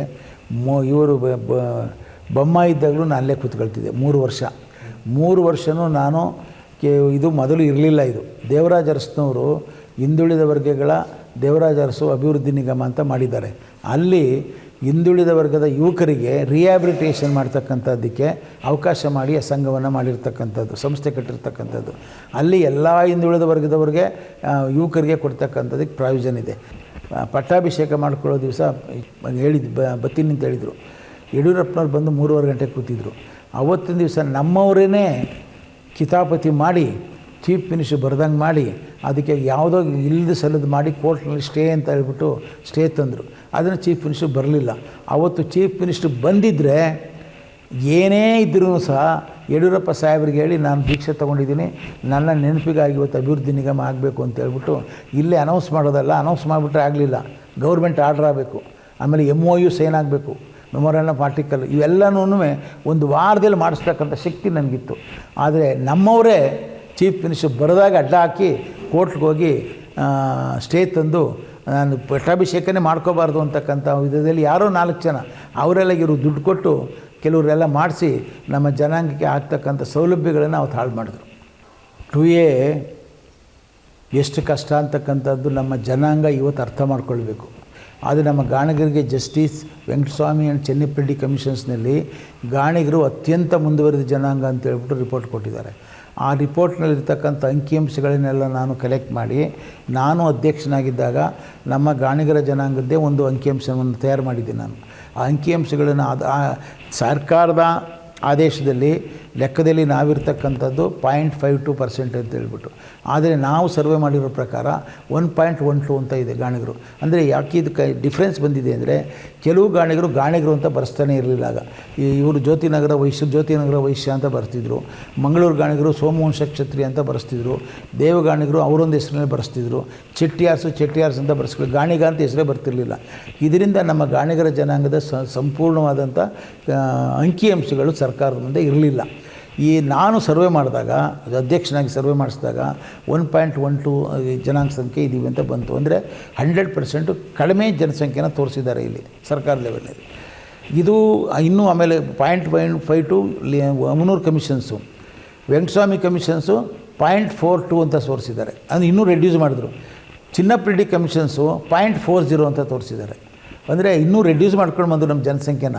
ಆದರೆ ನಾನು ಅವ್ರಿಗೆ ಕಮಿಷನ್ನೇ ಕೇಳಿದೆ, ನಾವೆಲ್ಲ ಮಕ್ಕಳಾಗಿಲ್ವ ನಮಗೆಲ್ಲ, ಎಲ್ಲರ ಜನಸಂಖ್ಯೆನೂ ಜಾಸ್ತಿ ಆಗಿದೆ, ನಮ್ಮ ಜನಸಂಖ್ಯೆ ಮಾತ್ರ ಕಡಿಮೆ ಮಾಡಿದ್ದೀರಾ ಹೇಗೆ ಅಂತೇಳ್ಬಿಟ್ಟು ಹಲವಾರು ಅಂಕಿಅಂಶಗಳನ್ನು ಸೇರಿಸಿ ಮತ್ತು ಸರ್ಕಾರದಲ್ಲಿ ನಮ್ಮ ಪ್ರಾತಿನಿಧ್ಯ ಏನಿದೆ ಅದನ್ನೆಲ್ಲ ಕ್ರೋಢೀಕರಿಸಿ ದೊಡ್ಡ ರಿಪೋರ್ಟನ್ನು ಮಾಡಿ ನಮ್ಮ ಗಾಣಿಗ ಜನಾಂಗದ್ದು ನಮ್ಮಂಗೆ 33 ಹಿಂದುಳಿದ ವರ್ಗಗಳನ್ನು ಕೈಬಿಟ್ಟಿದ್ದು ಚಿನ್ನಪ್ಪ ರೆಡ್ಡಿ ಆ್ಯಂಡ್ ವೆಂಕಟಸ್ವಾಮಿ ಕಮಿಷನ್ನು ತಪ್ಪು ಅಂಕಿಅಂಶಗಳ ಮೂಲಕ ಅದನ್ನೆಲ್ಲ ಕ್ರೋಢೀಕರಿಸಿ ವೀರಪ್ಪ ಮೊಯ್ಲಿಯವರು ಮುಖ್ಯಮಂತ್ರಿ ಆಗಿದ್ದಾಗ ಚಿನ್ನಪ್ಪ ರೆಡ್ಡಿ ಆಯೋಗದ ಗಲಾಟೆಯಾಗಿ ಚಿನ್ನಪ್ಪ ರೆಡ್ಡಿ ಆಯೋಗದ ಮಾಡಿಫಿಕೇಷನ್ಸ್ ಸತ್ಯ ಆರ್ಡರ್ ಮಾಡಬೇಕು ಅಂತೇಳಿ ಒಂದು ಹೈ ಪವರ್ ಕಮಿಟಿಯನ್ನು ಮಾಡಿದ್ರು.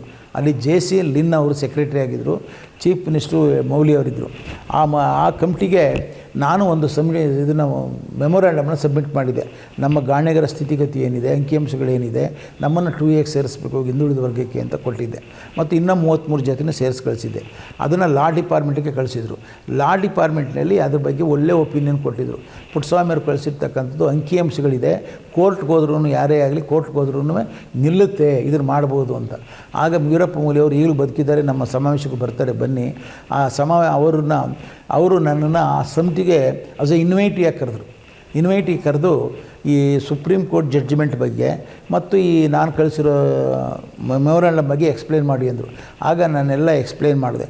ಎಕ್ಸ್ಪ್ಲೇನ್ ಮಾಡಿದ್ಮೇಲೆ ಚಿನ್ನಪ್ಪ ರೆಡ್ಡಿ ಇದನ್ನು ಹಿಂದೆ ಇದೆ ಹೆಗ್ಡೆಯವರು ಮಾಡಿದ್ರು 86-86ರಲ್ಲಿ 90% ಬ್ಯಾಕ್ವರ್ಡ್ ಕ್ಲಾಸ್ ಅದನ್ನೆಲ್ಲ ತೆಗಿಬೇಕು ಅಂದೆ.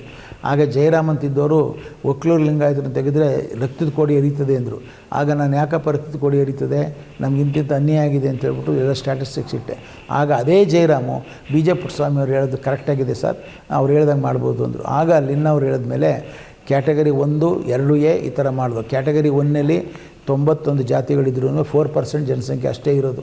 ಆ 4%ಗೆ ಅತ್ಯಂತ ಮೋಸ್ಟ್ ಬ್ಯಾಕ್ವರ್ಡ್ ಅವರು, ಮೋಸ್ಟ್ ಬ್ಯಾಕ್ವರ್ಡ್ಗೆ 1:4 ರಿಸರ್ವೇಷನ್ ಮಾಡಿದ್ರು. ನಾವೇ ಮಾಡ್ತದನ್ನು, ನಾನು ವೀರಪ್ಪ ಮೊಯ್ಲಿ ಅವರು. 2Aಗೆ 20% ಜನಸಂಖ್ಯೆ ಇದ್ದಾರೆ, 15% ರಿಸರ್ವೇಷನ್ ಕೊಟ್ಟು 1:0.75 ಮಾಡಿದ್ರು. ಈಗ ಅದಾದ ಮೇಲೆ ನಮ್ಮವರು ಬೇಕಾದಷ್ಟು ಜನ ಇಂಜಿನಿಯರ್ಸು, ಡಾಕ್ಟರ್ಸು ಎಲ್ಲ ಆಗಿದ್ದಾರೆ ಇವಾಗ 2Aನಲ್ಲಿ. ದುರಾದೃಷ್ಟ ನಮ್ಮಲ್ಲಿ ನಮ್ಮ ಜ್ಯೋತಿ ಪಣದವೇ ಕೆಲವು ಹುಡುಗರಿಗೆ, ಯುವಕರಿಗೆ ಅವರ ತಲೆ ಮೇಲೆ ಅವರೇ ಕಲ್ಲಾಕ್ಕೊಳ್ತಾ ಇದ್ದಾರೆ, ಅವ್ರ ಮಕ್ಕಳ ತಲೆ ಮೇಲೆ ಅವರೇ ಕಲ್ಲಾಕ್ತಾ ಇದ್ದಾರೆ. ಅವ್ರಿಗೆ ಇನ್ನೂ ಸಹ ಅವ್ರು ಹೇಳಿದ್ರು ಕಮಿಷನ್ ನಾನು ಹೇಳೋದ್ರ ಜೊತೆ ಕಮಿಷನ್ ಹೇಳಿದ್ರು ಇನ್ನೂ ಅವ್ರಿಗೆ ಅರಿವೇ ಆಗಲಿಲ್ಲ 2A ಬಗ್ಗೆ. ಈಗಲೂ ನಾನು ಅವ್ರಿಗೆ ನಮ್ಮ ಯುವಕರಿಗೆಲ್ಲ ಹೇಳ್ತೀನಿ, ಬಂದು ಬೇಕಾದ್ರೆ ನನ್ನ ಹತ್ರ ಕೇಳಲಿ ಏನು ನಮ್ಮ ಸ್ಥಿತಿಗತಿಗಳು ಏನು, ಹೇಗೆ ಮಾಡ್ಬೋದು ಅಂತ ಕೇಳಿದ್ರೆ ನನ್ನ ಕೈಲಾದದನ್ನು ನಾನು 50 ವರ್ಷ ಈ ಜನಾಂಗಕ್ಕೋಸ್ಕರ ಹಿಂದುಳಿದವ್ರಿಗೋಸ್ಕರ ಫೈಟ್ ಮಾಡ್ಕೊಂಡು ಬಂದಿದ್ದೀನಿ. ಅವ್ರಿಗೆ ತಿಳಿವಳಿಕೆ ಹೇಳೋಕ್ಕೆ ತಯಾರಾಗಿದ್ದೀನಿ. ಮತ್ತು ಎಲ್ಲ ಸಂಘಗಳು ಅಖಿಲ ಕರ್ನಾಟಕ ಗಾಣಿಗರ ಸಂಘ ಮಾಡಿರ್ತಕ್ಕಂಥದ್ದು ಎಲ್ಲ ಒಳಪಂಗಡಗಳು ಸೇರಿ ಏಕಾಂಗಿಯಾಗಿ ಸರ್ಕಾರದ ಜೊತೆಯಲ್ಲಿ ಹೋರಾಟ ಮಾಡಬೇಕು ನಮ್ಮ ಹಕ್ಕುಗಳಿಗೋಸ್ಕರ ಅಂತ ಮಾಡಿರ್ತಕ್ಕಂಥದ್ದು ನಾನು 1993-94ರಲ್ಲಿ ಅಧ್ಯಕ್ಷನಾಗಿದ್ದೆ, ಸಮ್ಮೇಳನ ಮಾಡಿದ್ದೀನಿ, ಎಲ್ಲ ಮಾಡಿದೆ. ಈಗ ನೀವು 16 ಸಂಘಗಳನ್ನು ಮಾಡ್ಕೊಂಡು ಹೋದರೆ ನಮ್ಮ ಮೇಲೆ ಒಡಕು ಬರ್ತದೆ. ಆ ಒಡಕ್ಕೆ ಬಂದಾಗ ಇರೋದೇ ಒಂದು ಕಡಿಮೆ ಜನಸಂಖ್ಯೆ, ನಾವು ಒಂದು 0.5% 1% ಇದ್ದೀವಿ.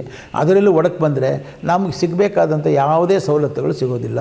ಆದ್ದರಿಂದ ಈಗಲೂ ನಿಮ್ಮ ಮೂಲಕ ನಾನು ಮನವಿ ಮಾಡ್ತೀನಿ, ಆ ಯುವಕರೆಲ್ಲ ಸ್ವಲ್ಪ ದಯಮಾಡಿ ಅವ್ರ ಕೈ ಮುಗಿದು ಕೇಳ್ಕೊಳ್ತೀನಿ, ಅವರೆಲ್ಲ ಈ ಬೇರೆ ಆ್ಯಕ್ಟಿವಿಟೀಸ್ ಎಲ್ಲ ಬಿಟ್ಟು ಬಂದು AKGS ಮೂಲಕ ಅಲ್ಲೇ ಫೈಟ್ ಮಾಡಲಿ. AKGS ಮೂಲಕ ಸರ್ಕಾರಕ್ಕೆ ಏನಾಗಬೇಕು ಅಲ್ಲಿಂದ ಫೈಟ್ ಮಾಡಲಿ, ಮತ್ತು ನಮ್ಮಿಂದಲೂ ಏನಾಗಬೇಕು ಸಹಾಯ ತೊಗೊಳ್ಳಿ. ಅದರಿಂದ ಎಲ್ಲ ಒಗ್ಗಟ್ಟಾಗಿ ಬಂದರೆ ಅವ್ರಿಗೆ ಬೇಕಾದ ತಿಳುವಳಿಕೆ ಹೇಳ್ಬೋದೇ ಹೊರತು, ಆದರೆ ಬೇರೆ ಬೇರೆ ವಿಚಾರಗಳಿಗೆ ಅವರು ಮನಸೋತಿದ್ರೆ ನಾನೇನು ಮಾಡೋಕ್ಕಾಗಲ್ಲ. ದೇವರೇ ಕಾಪಾಡಬೇಕು ಅದನ್ನು, ಈ ಜಾತಿನ. ಅದಕ್ಕೋಸ್ಕರ ಅಯ್ಯೋ ಅನಿಸ್ತಾ ಇದೆ ನನಗೆ. ಯಾಕೆಂದರೆ ನನ್ನ ಸ್ವಂತಕ್ಕೇ ನನಗೆ ಕಣ್ಣಲ್ಲಿ ನೀರು ತೆಗೆಸ್ಬಿಟ್ರು. ನಾನು ಈ ಜನಾಂಗಕ್ಕೋಸ್ಕರ ತ್ಯಾಗ ಮಾಡಿದ್ದೀನಿ. ಜನಾಂಗಕ್ಕೋಸ್ಕರ ತ್ಯಾಗ ಮಾಡಿರೋನು ಯಾರು ಎಷ್ಟು ಜನ ಇದ್ದಾರೆ ಸ್ವಲ್ಪ ತೋರಿಸಿ ನನಗೆ. ಮಿನಿಸ್ಟ್ರ್ ಪದವಿನ ಬಿಟ್ಟು ರಾಜೀನಾಮೆ ಕೊಟ್ಟು ಮಕ್ಕಳು ಮರಿ ಎಲ್ಲ ಬಿಟ್ಟು ಕಾಡಿನಲ್ಲಿ ಬಂದು ಅನ್ನ ತಿನ್ಕೊಂಡು ಇದ್ದರೆ ಊಟ ಮಾಡ್ತೀನಿ, ಇಲ್ಲದೇ ಇದ್ದರೆ ಹಸ್ಕೊಂಡು ಮಲ್ಕೊಳ್ತೀನಿ ಸಾಯಂಕಾಲದೊತ್ತು.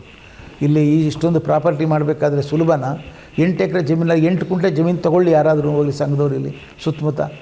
ನಾನು ಮಾಡಿದಂಥ ನಿಸ್ವಾರ್ಥ ಸೇವೆ, ನನ್ನ ಪ್ರಾಣಗಳನ್ನು ಒತ್ತೆ ಇಟ್ಟು ಯಡಿಯೂರಪ್ಪನವರು ಮಾಡೋದಕ್ಕೆ ಉದಾರ ಮನಸ್ಸಿರ್ತಕ್ಕಂಥ ಯಡಿಯೂರಪ್ಪನವರು ಕೇಳಿದ ತಕ್ಷಣ ನನ್ನ ನಿಸ್ವಾರ್ಥ ಸೇವೆಗೋಸ್ಕರ ನಿಸ್ವಾರ್ಥವಾಗಿ ಅವನು ಮಾಡ್ತಾನೆ ಅನ್ನೋ ದೃಷ್ಟಿಯಿಂದ ಅವ್ರು 8 ಎಕರೆ ಜಮೀನು ಕೊಟ್ಟರು. ಅದಕ್ಕೋಸ್ಕರ ನಾನು ಯಡಿಯೂರಪ್ಪನವ್ರ ಫೋಟೋ ಹಾಕಿದ್ದೀನಿ. ಏಕೆಂದರೆ ಅವ್ರು ಕೊಟ್ಟದ್ದಕ್ಕೋಸ್ಕರ ಇವತ್ತು ನಾವು ಇಲ್ಲಿ ಕೂತಿದ್ದೀವಿ ಜನಾಂಗಕ್ಕೆ. ಇದು ಉತ್ತರ ಅನುಕೂಲ ಆಗೋದಕ್ಕೆ ಬೇಕಾದಷ್ಟು ಜಾಗ ಮಾಡಿಬಿಟ್ಟಿದ್ದೀನಿ. ಒಂದು ಕಡೆಯಿಂದ ಡೆವಲಪ್ ಮಾಡ್ಕೊಂಬರ್ತಾಯಿದ್ದೀನಿ, ಪ್ಲ್ಯಾನಿಂಗ್ ಮಾಡ್ಕೊಂಡಿದ್ದೀನಿ. ಅದರಿಂದ ಈ 2Aನ ಉಳಿಸ್ಕೊಳ್ತಕ್ಕಂಥದ್ದಕ್ಕೆ ಪ್ರಯತ್ನ ಮಾಡಬೇಕೇ ಹೊರತು ಇರೋದನ್ನು ಬೇರೆಯವ್ರು ತೊಗೊಳ್ಳಿ ಅಂತ ಅಂದರೆ ಇವ್ರ ಮಕ್ಕಳಿಗೆ ಏನಾಗ್ತದೆ? ನಾಳೆ ದಿನ 10 ಹಣ್ಣಿರ್ತದಪ್ಪ, 50 ಜನ ಅಂದರೆ 10 ಹಣ್ಣು ಹಂಚೋಕ್ಕಾಗತ್ತಾ? 10 ಹಣ್ಣೇ ಸಿಗೋದಿಲ್ಲ ನಿಮಗೆ. ಅದರಿಂದ ಇರೋ ನಾವು ಸಣ್ಣ ಜನಸಂಖ್ಯೆಗೆ ನಿಮಗೆ ಸಿಗ್ತಾ ಇರೋವಂಥ ಅನುಕೂಲನ ಬೇರೆಯವ್ರು ತೊಗೊಳ್ಳಿ ಅಂತ ಹೇಳಿದ್ರೆ ಆಗ ಅವರು ನಿಮಗೇನು ಸಿಗ್ತದೆ, ನಿಮ್ಮ ಮಕ್ಕಳಿಗೇನು ಸಿಗ್ತದೆ? ಅದರಿಂದ ದಯಮಾಡಿ ಆ ಯುವಕರು ಇದನ್ನೆಲ್ಲ ಕೈಬಿಟ್ಟು ನಮಗೆ ಸಿಕ್ಕಿರ್ತಕ್ಕಂಥ 2Aನ ಉಳಿಸ್ಕೊಳ್ಳೋದಕ್ಕೆ ಪ್ರಯತ್ನ ಮಾಡಬೇಕು. ಮತ್ತು ಬೇರೆ ಸಂಘ ಸಂಸ್ಥೆಗಳನ್ನೆಲ್ಲ ಬಿಟ್ಟು ಅಖಿಲ ಕರ್ನಾಟಕ ಗಾಣಿಗರ ಸಂಘದ ಮೂಲಕ ಮತ್ತು ನಮ್ಮ ಮಠದ ಮೂಲಕ ಏಕತೆಗೆ, ಜನಾಂಗದ ಅಭಿವೃದ್ಧಿಗೆ ಹೋರಾಟ ಮಾಡೋದಕ್ಕೆ ಕೈ ಜೋಡಿಸ್ಲಿ ಅಂತೇಳಿ ನಾನು ಪ್ರಾರ್ಥನೆ ಮಾಡ್ತೀನಪ್ಪ. ನೀವು 2Aಗೋಸ್ಕರ ಅವ್ರು ಮಾಡ್ತಾಯಿದ್ದಿಲ್ಲ ಪಂಚಮಶಾಲಿಗಳು, ಆ ಹೋರಾಟ ನೀವು ಮಾಡಿಲ್ವಲ್ಲ? ಏಟು ತಿಂದಿದ್ದೀರಾ? ಸುಲಭವಾಗಿ ಮಾಡಿಸ್ಕೊಟ್ನಲ್ಲ, ಅದನ್ನು ತೊಗೊಂಡೋಗಿ ಬೇರೆಯವ್ರಿಗೆ ಕೊಡಬೇಕು ಅಂತಿದ್ದೀರಲ್ಲ. ಈ ಮನಸ್ಥಿತಿನ ಮೊದಲು ಬಿಡಿ. ಈ ಮನಸ್ಥಿತಿನ ಮೊದಲು ಬಿಟ್ಟು ಜನಾಂಗದ ಒಗ್ಗಟ್ಟನ್ನು ಕಾಪಾಡಿ, ಬೇಕಾದ್ರೆ ನಮ್ಮ ಅಭಿವೃದ್ಧಿ ದೇವರಾಜ ಅರಸು ಅಭಿವೃದ್ಧಿ ನಿಗಮದಲ್ಲಿ ನಮ್ಮ ಗಾಣಿಗರಿಗೆ ರಿಹ್ಯಾಬಿಲಿಟೇಷನ್ಗೋಸ್ಕರ ಇಷ್ಟು ಅಮೌಂಟನ್ನ ರಿಸರ್ವ್ ಮಾಡಿ ಅಂತ ಕೇಳಲಿ. ಅದು ಮಾಡ್ಬೋದು, ಸಾಧ್ಯ ಇದೆ. ಅದನ್ನು ಪ್ಲ್ಯಾನಿಂಗ್ ಕಮಿಷನ್ ಡಿಸ್ಕಸ್ ಮಾಡಿದ್ದೀನಿ. ಜಾತಿವಾರು 1-2 ಕೋಟಿ 3 ಕೋಟಿ ರಿಸರ್ವ್ ಮಾಡಿ. ಆಗ ನಿಮಗೆ ಯಾರೋ ಒಬ್ಬ ಚೇರ್ಮನ್ ಆಗಿ ತಿನ್ನೋದಕ್ಕೆ ಬದಲು ಎಲ್ರಿಗೂ ಜನಾಂಗಕ್ಕೆ ಸಿಗ್ತದೆ. ಅದು ಹೋರಾಟ ಮಾಡ್ತಕ್ಕಂಥದ್ದಕ್ಕೆ ಕೂತು ಮಾತಾಡಬೇಕಲ್ಲ. ಕೂತು ಮಾತಾಡಿ ಒಂದು ಆಲೋಚನೆ ಮಾಡಿ ಒಂದು ಬುದ್ಧಿವಂತಿಕೆಯಿಂದ ಏನಾದ್ರು ಹೋರಾಟ ಮಾಡಿದ್ರೆ ಸಾಧ್ಯವಾಗ್ತದೆ. ಆಗುವಾಗ ಬಿಟ್ಟರು, ಆಗುವಾಗ ಅವತ್ತು ಆಗ್ತಿತ್ತು. ಆವಾಗ ಚೀಫ್ ಮಿನಿಸ್ಟರ್ ಬರ್ದಂಗೆ ಮಾಡಿದವರು ಇವರೇ, ಪುಣ್ಯಾತ್ಮರು ಯಾರ್ಯಾರಿಗೆ ಹೇಳ್ತಾಯಿದ್ರು ಅವರೇ ಮಾಡಿದವರು. ಈಗ ಬರೀ ಟಮಟೆ ಹೊಡೆದ್ರೆ ಆಗುತ್ತಾ? ಆಗುವಂಥ ಸಂದರ್ಭದಲ್ಲಿ ನಾನು ಕೈ ಬರೆಸೋವಂಥ ಶಕ್ತಿ ಇತ್ತು. ಆ ಶಕ್ತಿನ ಕುಂದಿಸ್ತೋರೆ ಇವರು. ಅದರಿಂದ ಈಗಲೂ ಅವರು ಒಗ್ಗಟ್ಟಾಗಿ 2A ಉಳಿಸ್ಕೊಳ್ಳೋಕೆ ಮೊದಲು ಪ್ರಯತ್ನ ಮಾಡಲಿ. ಅವ್ರಿವ್ರು ತೊಗೊಳ್ಳೋದನ್ನು ಪ್ರೊಟೆಸ್ಟ್ ಮಾಡಿ ಬೇಕಾದ್ರೆ ಕೋರ್ಟ್ಗೆ ಹಾಕ್ಬೋದು. ಅವ್ರು ಯಾರೋ ತೊಗೊಂಡ್ರೆ ಕೋರ್ಟ್ನಲ್ಲೂ ಒಪ್ಪೋದಿಲ್ಲ ಅದನ್ನು. ಇದರಿಂದ ನಮ್ಮ ಯುವಕರಿಗೆ ಮತ್ತೊಮ್ಮೆ ನಾನು ಮನವಿ ಮಾಡ್ತೀನಿ, ಒಗ್ಗಟ್ಟನ್ನು ಸಾಧಿಸಲಿ, ಇರೋ ಸಂಘಗಳನ್ನು ಉದ್ಧಾರ ಮಾಡಲಿ, ಇರೋ ಸಂಘಗಳನ್ನು ನೇರವಾಗಿ ನಡೆಸೋಕ್ಕೆ ಪ್ರಯತ್ನ ಮಾಡಲಿ, ಸಕ್ರಿಯವಾಗಿ ನಡೆಸೋದಕ್ಕೆ. ಎಲ್ಲ ಸಂಘಗಳನ್ನು ಮಾಡೋದು ಅದನ್ನು ಸುಮ್ಮನೆ ಬಿಟ್ಬಿಡೋದು ಏನು ಪ್ರಯೋಜನ ಆಗ್ತದೆ ಅಲ್ವಾ? ಇದು ನನ್ನ ಅಭಿಪ್ರಾಯ.